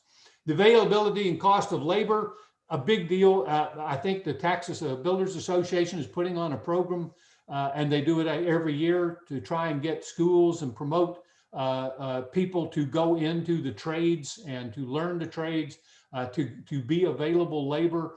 The immigration policies at the federal level is, of course, a whole nother matter, because we have in Texas in particular and in California and in Arizona have relied heavily on immigrant labor to come in and supply our construction labor over the past several decades, 30, 40, 50 years. And all of a sudden, if you turn that spigot of labor off and you're not training people that are already here to do it, or they don't want to do it, as was mentioned, then the labor issue becomes a price. And then, of course, the labor cost goes up. You have to pay more to get the labor to come in that is available to come in and do the jobs.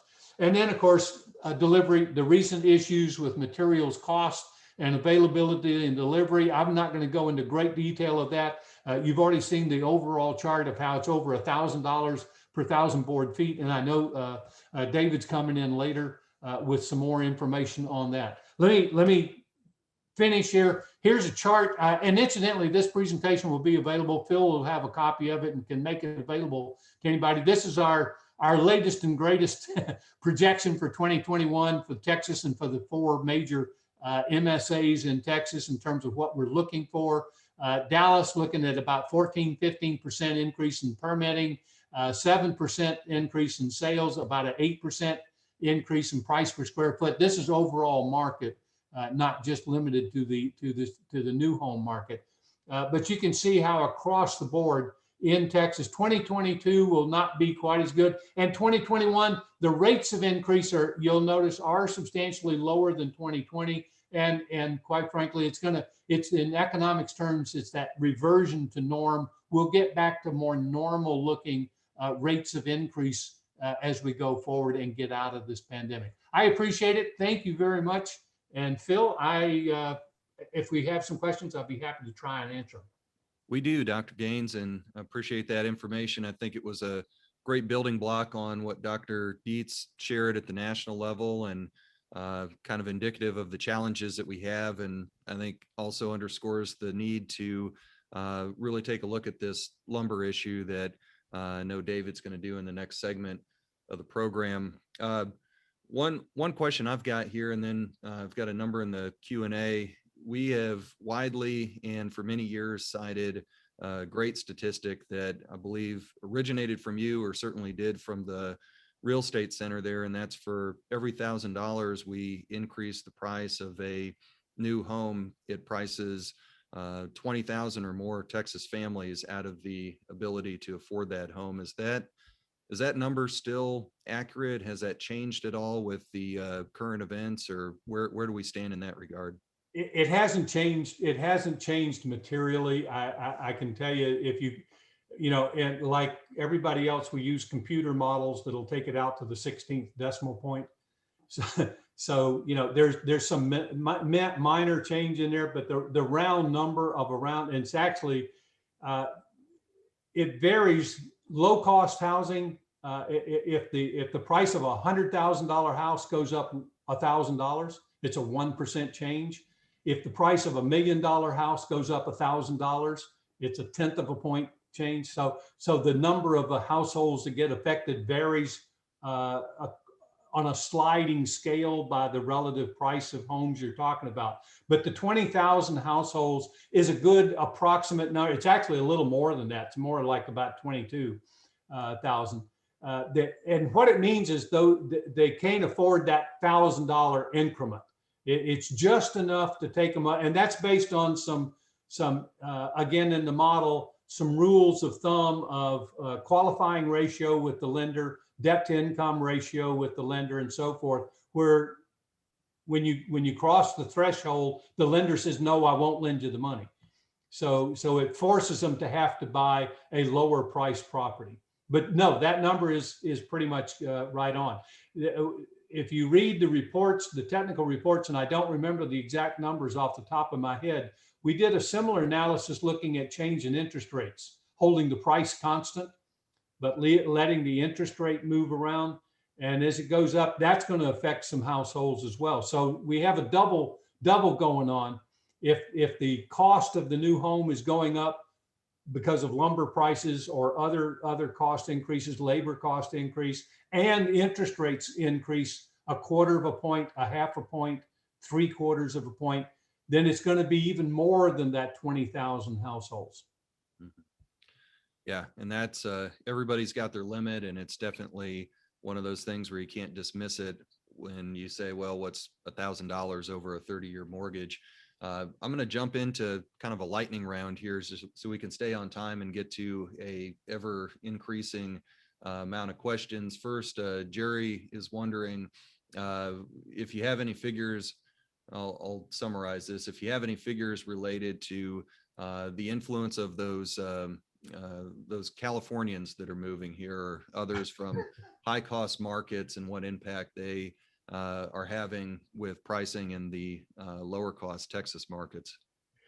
Well, anybody who moves to the state, if they're coming from any of the higher price states, California or New Jersey or New York or some of the East Coast areas, the big thing is that if they sell a house over there, generally they're selling a fairly high priced house and coming with money in their pocket, so they can afford to buy higher priced properties here. We're seeing that impact maybe more in Austin than in the Dallas-Fort Worth because of the high tech growth that happened the last 3 or 4 or 5 years. But I have to tell you, a fair share of that has also come to the Dallas area. We've seen a fair influx of Californians, and particularly East Coast, coming into Dallas-Fort Worth. So yes, the observation is there. Unfortunately, I can't give you any direct statistics because, quite honestly, while we do get the sales data, we don't know anything about the people buying and selling. We don't know any of the demographics. Yeah, and we certainly, I know many people have been able to show just U-Haul and some others, kind Right. of those trends here. So anecdotally, I guess you can see the contribution. Another good question here from Stephen. What's your perspective on the single family for rent product, build for rent for home builders and buyers? No, that's kind of come in vogue here in the last few years, but what's your perspective on that going forward? Well, that's one of the reasons that we have such a low inventory of homes for sale.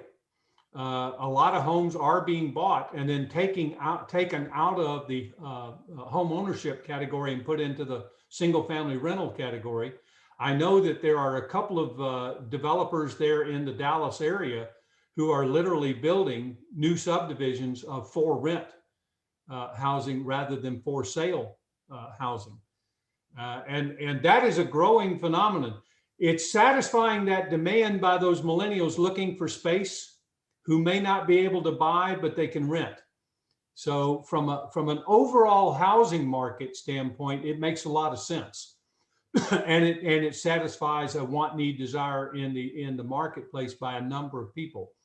In terms of the home ownership market, though, it's another factor adding into lowering that supply, lowering the inventory of available homes available for sale for home ownership, which anything that lowers supply is going to lift prices.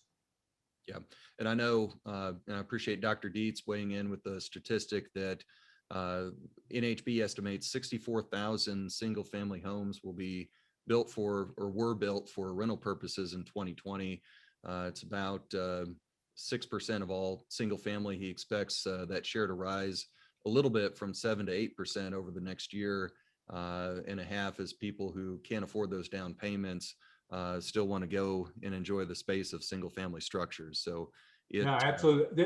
The financial market is helping that along, because there's been the structure of the several REITs and other investment companies that are buying these in bulk.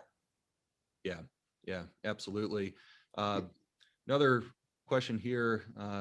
We'll see if Jeff Dworkin asks, we've heard that the 52,000 plus permits that we did back in 2006 were quote unquote overbuilding, and they were at the time. So maybe just a quick compare and contrast the 52,000 situation that we had back then from the likely 52,000 situation that we could be, hopefully will be producing this year in 2021. Well, and he's right that and Jeff, how you doing? Back in 2006, if you'll recall, that was when people were being given money, whether they had a job or not, to buy homes, and builders could get financing and so forth. It was the financial market that was driving that. The difference between then and now, if we build another 52,000 or 56,000 houses today, we're building it with about 35% higher population group. There's more people here that when you put it down on like a per capita basis or a per thousand household basis, it makes much more sense. It doesn't look, it might be a little bit overbuilt, but not much. In 2006, it was a lot overbuilt. But here, the market is big enough, strong enough, and populous enough to be able to absorb that kind of inventory. Yeah, and I think just to add some color to that, I mean, the difference is we've added 1.7 million more people, created 50% more jobs. Yeah. I didn't know all the numbers off the top of my head, but yeah. Yeah, I get that question a lot. So, that's kind of my stump speech on this, is that basically adjusted for population, the inventory is 50% less than what we had in 06. So it's a lot of things what we're dealing with right now, but it is not a bubble, that's for sure. In fact, we can't build them fast enough, and some of these headwinds are impacting that obviously too. So we let's see, we've got one more question I'll get to here. It says, Dr. Gaines, you say the duration of mortgages is extending with people staying in place 9 to 12 years now. Will mortgage lenders or investors demand a larger spread over the 10-year treasury and drive up mortgage rates? So basically, is that longer duration that you're staying in your home going to drive up mortgage rates? Or I think maybe a larger question, what could be the rate drivers, even though we're not able to forecast when and what and how? What are those drivers out there? Obviously, it's going to be a factor. It's going to be primary. I don't know if that length of time, it is going to increase the average lifetime of a mortgage from probably about 6 years to maybe 8 or 9 years. Even a 30-year mortgage, the lenders don't really expect it to last 30 years, as the question implies. But the rates are going to go up from a combination of 2 or 3 things. Number one, inflation. And we're going to get some short-term inflation here during this course of this year. And that's going to be, you're going to hear it in the media. You're going to get bombarded with it, because as the economy does open up, and particularly the East Coast and West Coast economies start opening up, we're going to start seeing some fairly significant rates of inflation as prices come up. The real issue there is, will it level off? Will it just be a spike and then come back and level off? But inflation expectations, the value of the dollar, which continues to come down, and then what our monetary policy is going to be, if the Fed is going to continue with its QE program, and they haven't said those words in the last several years, but basically the Fed, has been buying bonds, treasuries and private bonds, and mortgage-backed securities, incidentally, which is very important for the whole housing market.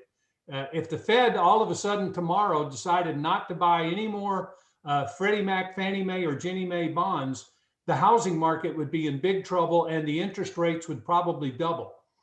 So you've got these kinds of factors playing into what's happening with the interest rate. That's the reason trying to project an interest rate or predict an interest rate is so tricky of where it's going. And then, as Rob said earlier, GDP growth, just general economic growth, is going to be pushing interest rates up as well. And we just have to see how that balances out, because I think we're going to see a surge in the growth and then a leveling out, much like what his graphs showed.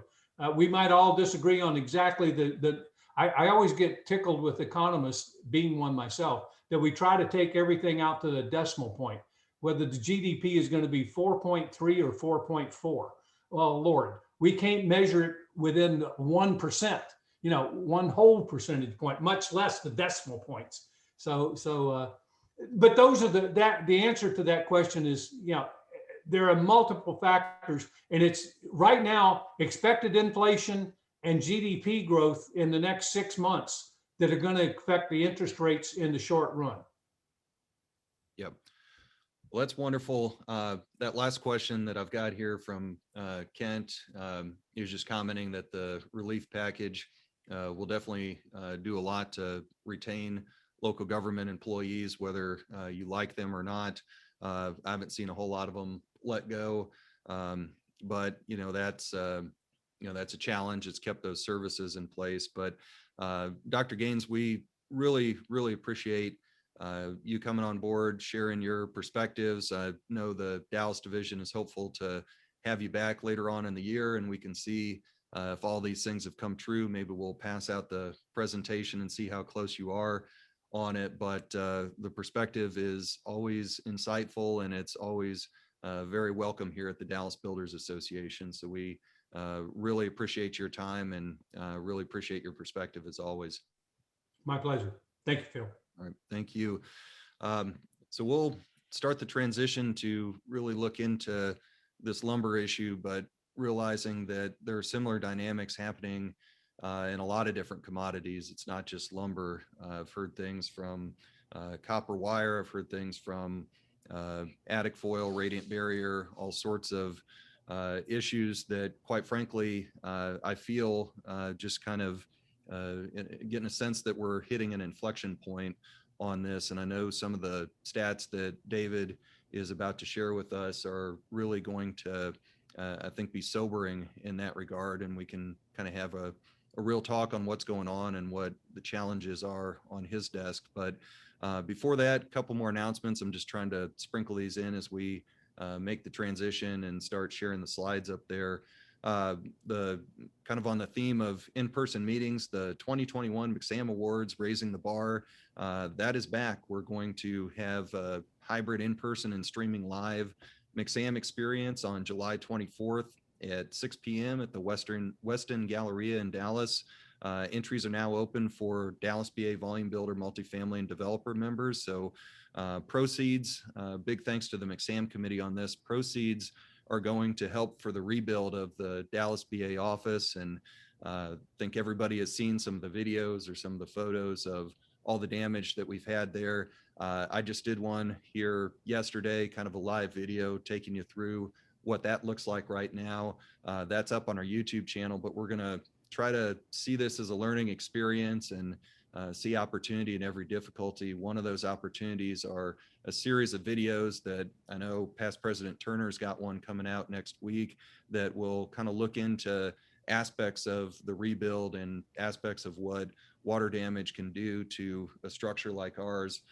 So be sure to check that out on our YouTube page.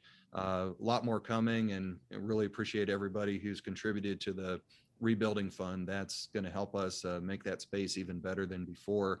Also, after 3 long years, the ARC Awards are back. Misty's sharing the registration for Mcsam and now ARC. ARC's coming back. It's going to be back on August 14th at Vove in Dallas.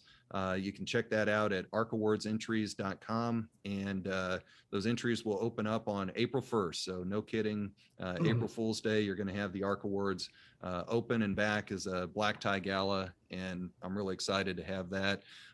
Really eager now to have David Yessian, who's the vice president of Foxworth Galbraith Lumber Company.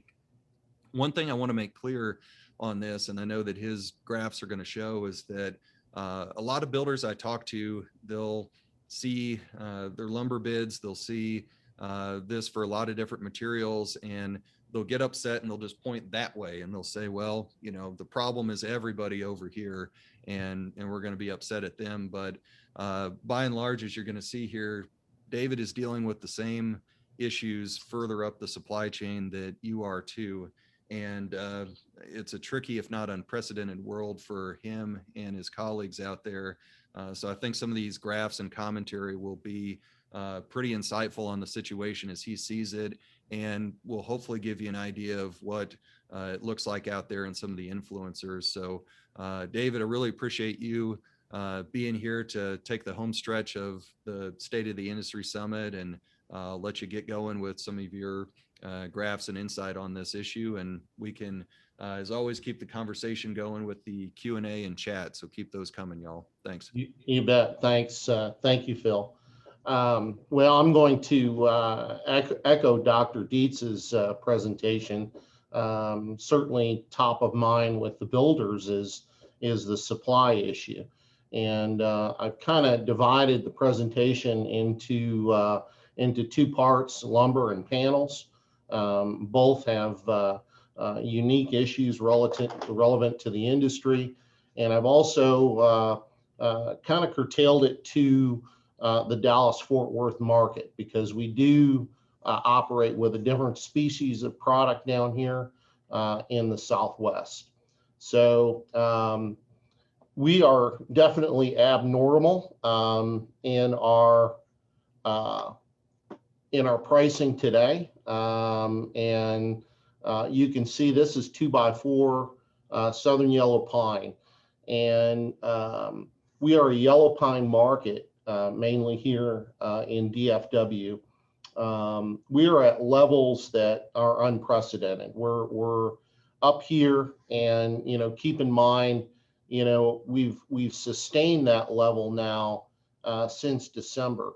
And, you know, typically in the industry, what would happen is lumber would fall and it would stay down there in the winter months towards that November, December period where building would slow down, mills would start to take some maintenance time, and we would see a decline basically in prices. Well, we were just the opposite of that coming out of 2020, and that's where we're at today. Treaters typically come in and buy a lot of 2x4 and 2x6. They haven't at this time.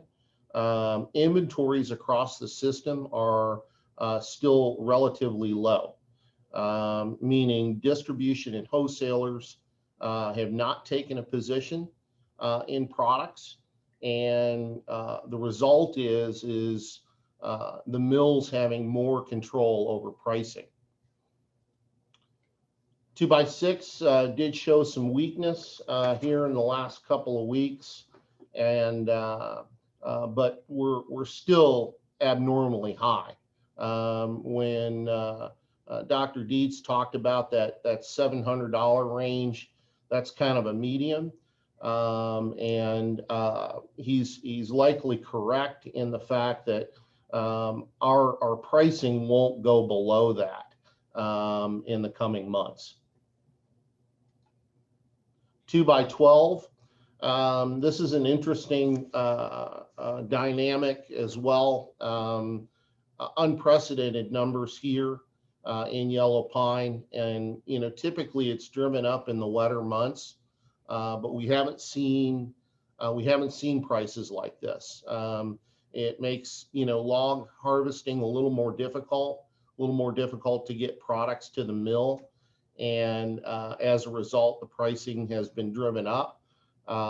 Suggestions here: the market does accept Doug fir, which is at about $200 to $300 a thousand less. Many of the builders have turned to that species in lieu of the yellow pine on the 2x12. Studs are just out of control. And I put this chart in. This is SPF 8 foot, gives you an indicator. We're, at 1140 landed into DFW, and we don't use a lot of solid studs per se in this market. Finger joint is the preference, and because of the availability of fallout in the spruce, the finger joint studs are hovering around $1,500 a thousand, which typically in a DFW was around $500 to $600, and we're likely to see these figures remain pretty solid, higher than your yellow pine going forward. Same story with 1650. Now, this is primarily used in truss production. But you can see where we're at, landed DFW 1370, and the pricing just keeps going up. All of your SPF, and I think Dr. Dietz indicated, about Canadian output being down. This is a direct result of that. So SPF product is at a premium, commanding higher prices. So how did we get here? Wow. Supply conditions have remained tight since the COVID shutdown in March. And what that left us industry-wide was a gap. I think, the entire industry at that time got it wrong. We sent people home, we tightened down production, and it left us with about a 45 to 60 day gap in supplies. And, COVID thereafter, caused significant disruptions, I think, at the mill level, in pretty much every facet of production. Then, followed by that, you had a reluctance from buyers. And, when the inventory fell, you saw in the previous graphs, we didn't think it was going to scale up as high as it was going to in 2020. So, distributors and wholesalers all kept their inventory very low as prices continued to climb. So we never caught that. Demand for housing continued, and the other sector that really soared was the big box activity on the repair and remodel sector. So they took a huge amount of product out of the system, both with treated plywood and OSB. And we talked about COVID disruptions at the mill level. Canadian restrictions were even tighter, and that affected transportation as well. The CN Railroad had locked things down. That is a government entity up there, and once the cars weren't rolling out of Canada, that created a disruption in product from the onset. U.S. softwood lumber consumption rose 8% in 2020. So we were chewing up more wood than essentially we could produce. It was the highest demand level since 2007. And then, of course, I talked about transportation issues plaguing the system. The railroads did the same thing here in the States with the BN and the UP, they parked several cars anticipating a reduced demand for lumber supplies. Hey, David, can I ask a question here? Sure. I can certainly understand, because by and large, we all felt this way about a year ago in March and April, where the sky's falling. We don't know how bad things are going to get. We're kind of battening down the hatches and waiting for the worst. And so that part of things can, I think, certainly be excused on the lumber production side. But then we saw afterwards, say in May, June, and then month after month, quarter after quarter, things were really picking up, and it was obvious that this was going to be a housing-led recovery. Do you think that they just didn't see this, or were they so far behind from that hesitation in March and April that they just still haven't been able to catch up? Or is it somewhere in between here in your perspective? Yeah, I think it's really a combination of both, Phil. We never really caught up, and mill production today is at capacity. So interesting dynamic. We talked about Canadian output has been down for the last several years, and some of those mills on the spruce side were shuttered, and the Canadians really did a brilliant play by investing heavily in southern yellow pine. So in terms of their revenue with the major producers like Canfor and West Fraser, they were able to sustain their revenue stream by the amount of yellow pine being produced here in the South. Yeah, and I know there's a lot of intermixing between Canadian and U.S. companies on that, which blurs that line a little bit.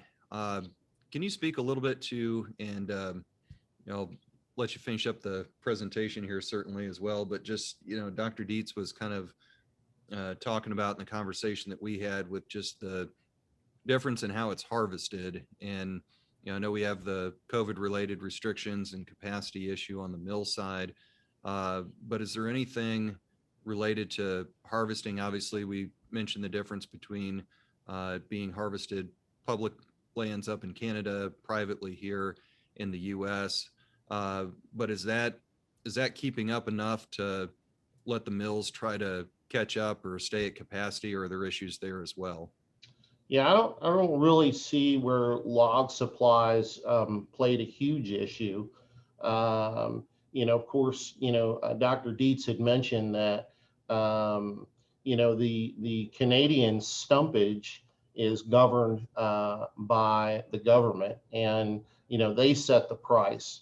The adverse to that, though, is going forward, they also base that price on a trailing random lengths number or market number from the previous quarter in a lot of cases. So their supply costs will actually rise going forward because they're catching up to that overall market level. So and all of the other domestically produced product basically followed that spruce pricing, that Canadian pricing. So white fir and Doug fir both followed that pricing up. So I suspect until we see a equalization of building versus supply, then we're going to be in these higher price environments at least for the next probably quarter. Yeah. Well, I know you've got some more numbers here on OSB and panels, and then to one of the questions in the chat, kind of your crystal ball here. So I'll let you Okay. keep going on down the road there. Okay, so just a little piece on panels. You can see this is 7/16 Southwest OSB, and we've never seen it this high.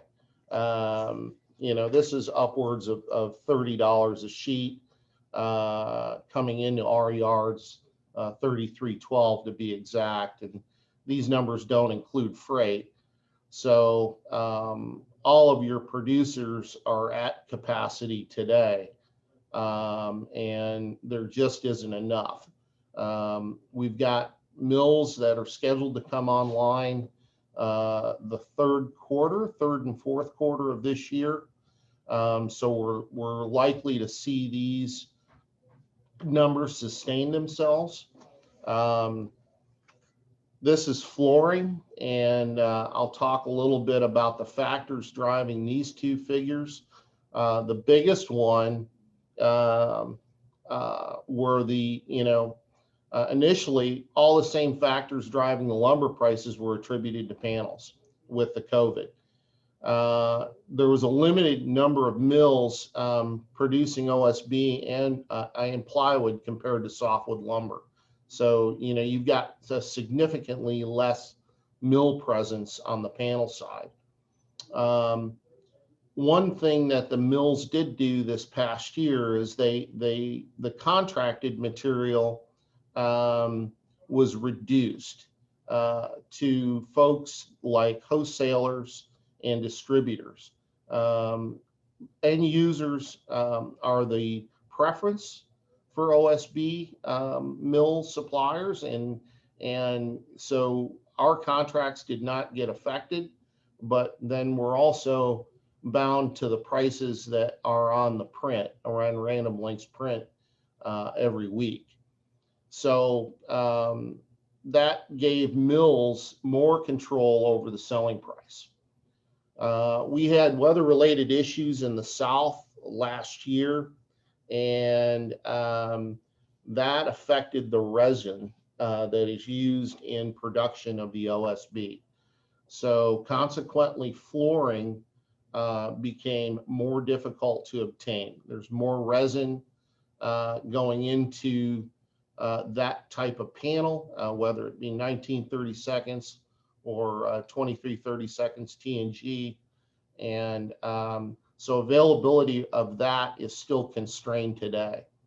And then any available material sold through distribution is commanding significant premiums. And we're seeing, if some of our local suppliers have material on the ground or coming, we're seeing a $200 or $300 upcharge over the mill pricing today. So, and again, it's a supply and demand issue. The biggest one here as of late, and the adhesive for foil, which affects radiant barrier. We've got disruptions in that. Several producers have declared force majeure on all contracted radiant barrier. This is going to create a lot of problems for builders. Likely to last through May, perhaps longer. They did put the May figure out. So we've got 2 months likely before supplies start to appear. And this will cause builders to have to, look for alternatives to meet the energy codes. So that's a huge factor here in the Southwest.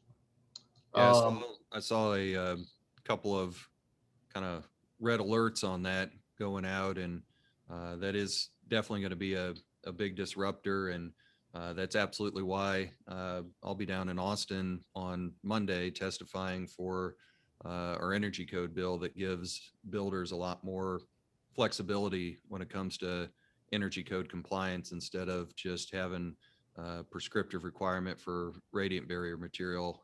Just wanted to jump in and emphasize the importance of that issue and how significant that challenge is going to be here in the next few weeks. Absolutely.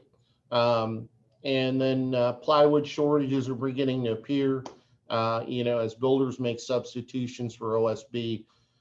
We've got even a fewer number of mills on the plywood side, since the industry overall has changed over, and we're seeing extended lead times.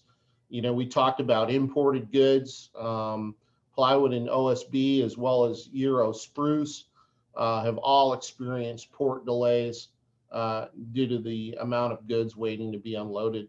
So we've got, a log jam at the ports, so to speak, and I suspect it's going to take a couple months to work through all of that. Product shortages have extended well into other building products. I mean, this will likely persist through the third quarter of 2020.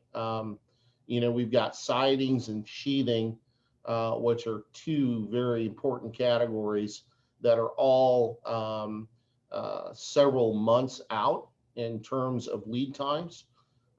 Windows, anywhere from 8 to 12 weeks. And of course, Dr. Dietz mentioned appliances, and those are just to name a few.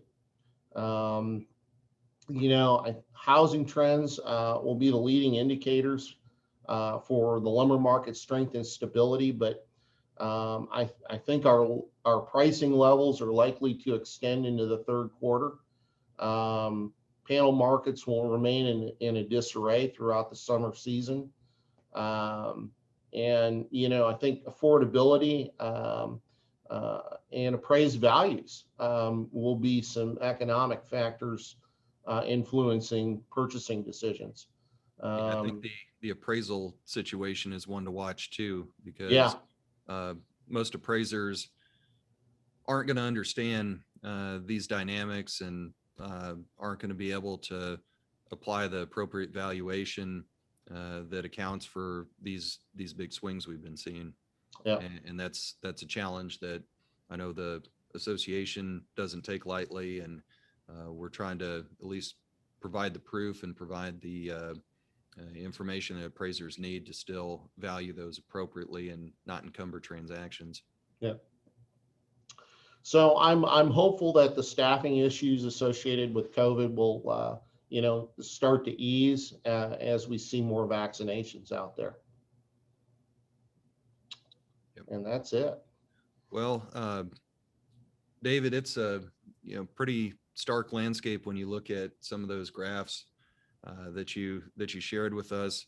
How, just from a business perspective, how are you and how's Foxworth Galbraith trying to navigate this? I mean, obviously you're trying to serve your customers, you're trying to find these materials, you've got every incentive in the world to come up with them, but are you getting creative? Are you begging on bended knee, banging on your desk? What's going on here? How are you? Yeah, it's a struggle every day. We're fortunate to have very strong mill relationships. We're an older company, and it's a lot of communication. So we'll continue to pound the pavement, so to speak, and come up with the material. We have looked for alternatives in different instances. We're offering substitutions on product, but I think with the challenges with the radiant barrier, today we don't have a very strong solution.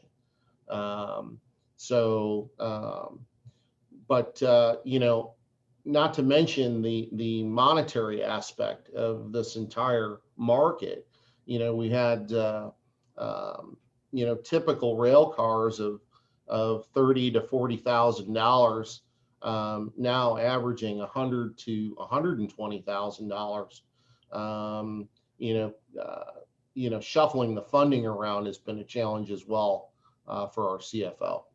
You'd mentioned the winter storm was a factor with the radiant barrier issues that we're having there. But what specifically has caused that, other than just there are a whole lot of people needing it and not a lot of supply side help from the big manufacturers there. Is there anything else to that in terms of creating this massive shortage that we're seeing? Well, from what I understand, it's the chemical adhesive industry, so which is likely to affect products like caulking, subfloor adhesives, et cetera. So the adhesive that's used to adhere the foil is in short supply.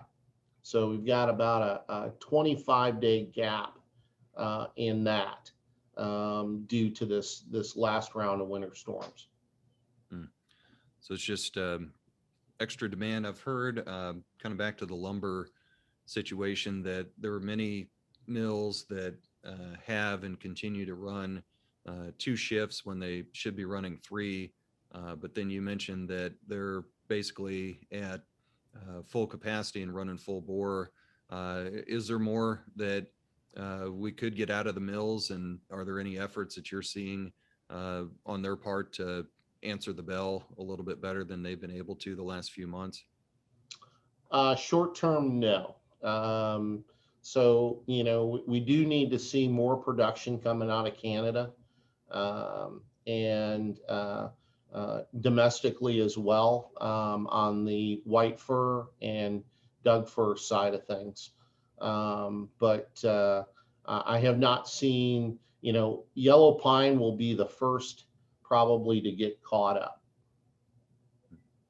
Is there anything, just so we kind of get an idea of what you're watching, are there any resources out there that those that are on this webinar can kind of look at to see maybe the signs of concern or signs of hope that we'll be looking for here in the next few weeks? What are some of the primary resources that you rely on to look at what these commodities and where these products are going? Well, we look at Random Lengths very close, but a lot of it is done with industry communication and the mills to see directly where they're at in terms of production and lead times. If their order file is full or they're out 3 to 4 weeks, and then you have to add the transportation time on top of that, they're likely to sell at a higher number next week. So we have a strong indicator from the order files that the mills produce as to where the market's going. And I know NHB follows that closely, and Ion Housing and the NHB Now blog are a couple things that we're able to look at. Got another question of, are there any overseas suppliers or any other sources that are being considered that may be potentially brought into the fray? I know Rob had kind of given a graph on Brazil, Russia, a number of different potential suppliers, but of course their quality control and the pandemic is worldwide too. So just wanted to maybe have you speak to that in terms of finding other sources and getting them online. Yeah, you bet. We have bought Euro spruce. However, the material availability on that is inconsistent. So we'll get product in at the port. It's brokered and it's sold through relatively quick. It's like that on the panel side as well. And you mentioned, in terms of quality control, the quality is good. However, some of it doesn't have a material stamp on it, or it's got an insufficient material stamp. I know with the flooring product that we had recently purchased, and we took a chance on it into some of our El Paso markets. It was Romanian flooring. It had a TICO stamp, but not an APA stamp. TICO is the Canadian governance on the inspection. But so we'll run into issues like that. Some mills take it in, inspect it, and then stamp it. Mhm. So Can you mention what that stamp is and why it's important, just for those on the call who may not be familiar with that aspect of it? yeah, so what your inspector is typically looking for is a grade stamp, and those are a unique identifier for species and for mill. So that is basically their signifier that, hey, this product's been inspected, and you can utilize it in your building process. Yeah, it's going to be a real challenge there, David. Do you think, as we say get through, let's say things go according to plan and we get through the summer, vaccines widely available here, it's widely available up in Canada. Is that the point where you see kind of that return to normalcy on the building materials front? Or if you had to peg it right now, and we won't quote you, when do you think that we can get this under control, as an industry, at least to the point where we're able to maintain the affordability advantage that is very significant here in the Dallas market in particular? Yeah, I don't think it's likely to subside until the third quarter. But as Dr. Dietz had mentioned, the new low will still be higher than what we're used to. That compounded by all the other inflationary products that we've experienced in both metals. Something I failed to mention was engineered wood products have all taken about a 20% increase over the last 6 months, not to mention the availability there. So those fixed costs are likely to stick around. Yeah, that's something, and I think it goes to one of the other questions that I got in the chat here, which was just, they asked to have the economists back on, but they had logged off. But basically, what do builders need to do going forward? I think we answered the what do you need to prepare for question here with David. It may not be what everybody wants to hear. It's a big battle that we're waging with the administration and the press, with members of Congress, just to let them know how important this is for not only our industry, but for the consumer, for our recovery, for everything that we do here, and that can be a part of it. I think as far as overall what builders need to do going forward is just try to find a way, to keep it in the price point where the vast majority of the demand is. 53% of all new home communities last year were priced below $300,000, and where we can make that work and what we can do on a regulatory level to add density and look at the local land use restrictions, that's going to help us. That's going to get us through some of these challenges. We still have some builders able to deliver homes in the low twos in Princeton and elsewhere. So I'm hoping that there's a combination of things, levers that we can pull, buttons that we can push to try to get things in a better place. I think, David, this is going to make builders a lot more efficient in their lumber takeoffs and what they do. Advanced framing, some of those things. We have a class coming up on April 28th. And at project sites, we'll get out in the field and look at elements of advanced framing, and that registration's on dallasbuilders.org.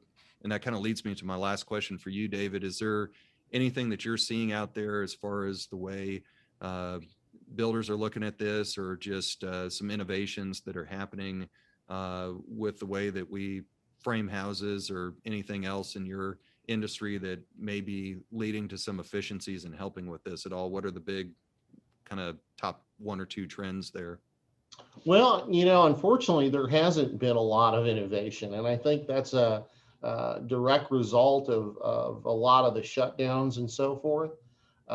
So we have gone back to status quo on building products. So I think we're certainly looking at alternatives. I mean, when we talk about sheathing products being, so far out in terms of lead times, we look for alternatives there as well, whether it be brand or type. But the unfortunate case here is industry-wide, everything is at a shortage.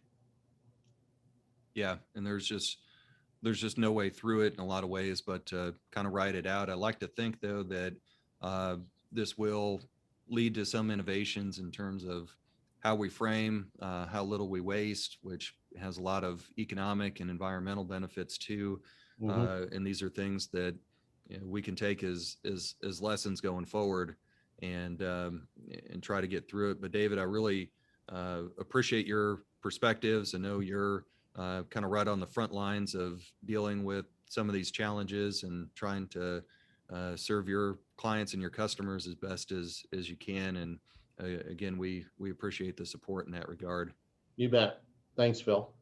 Yeah, thanks. And again, everybody, we're going to share the presentations that if I think all the panelists are willing to share those with us and get it out in a follow-up article, we'll put them all into one PDF. So you'll be able to get everything kind of right there in one file. Very, very thankful for Jessica Gehring again and Hotchkiss Insurance for being today's title partner, for being such a leader in the insurance industry, both builder's risk and general liability. You've got Jessica's contact information up there on your screen.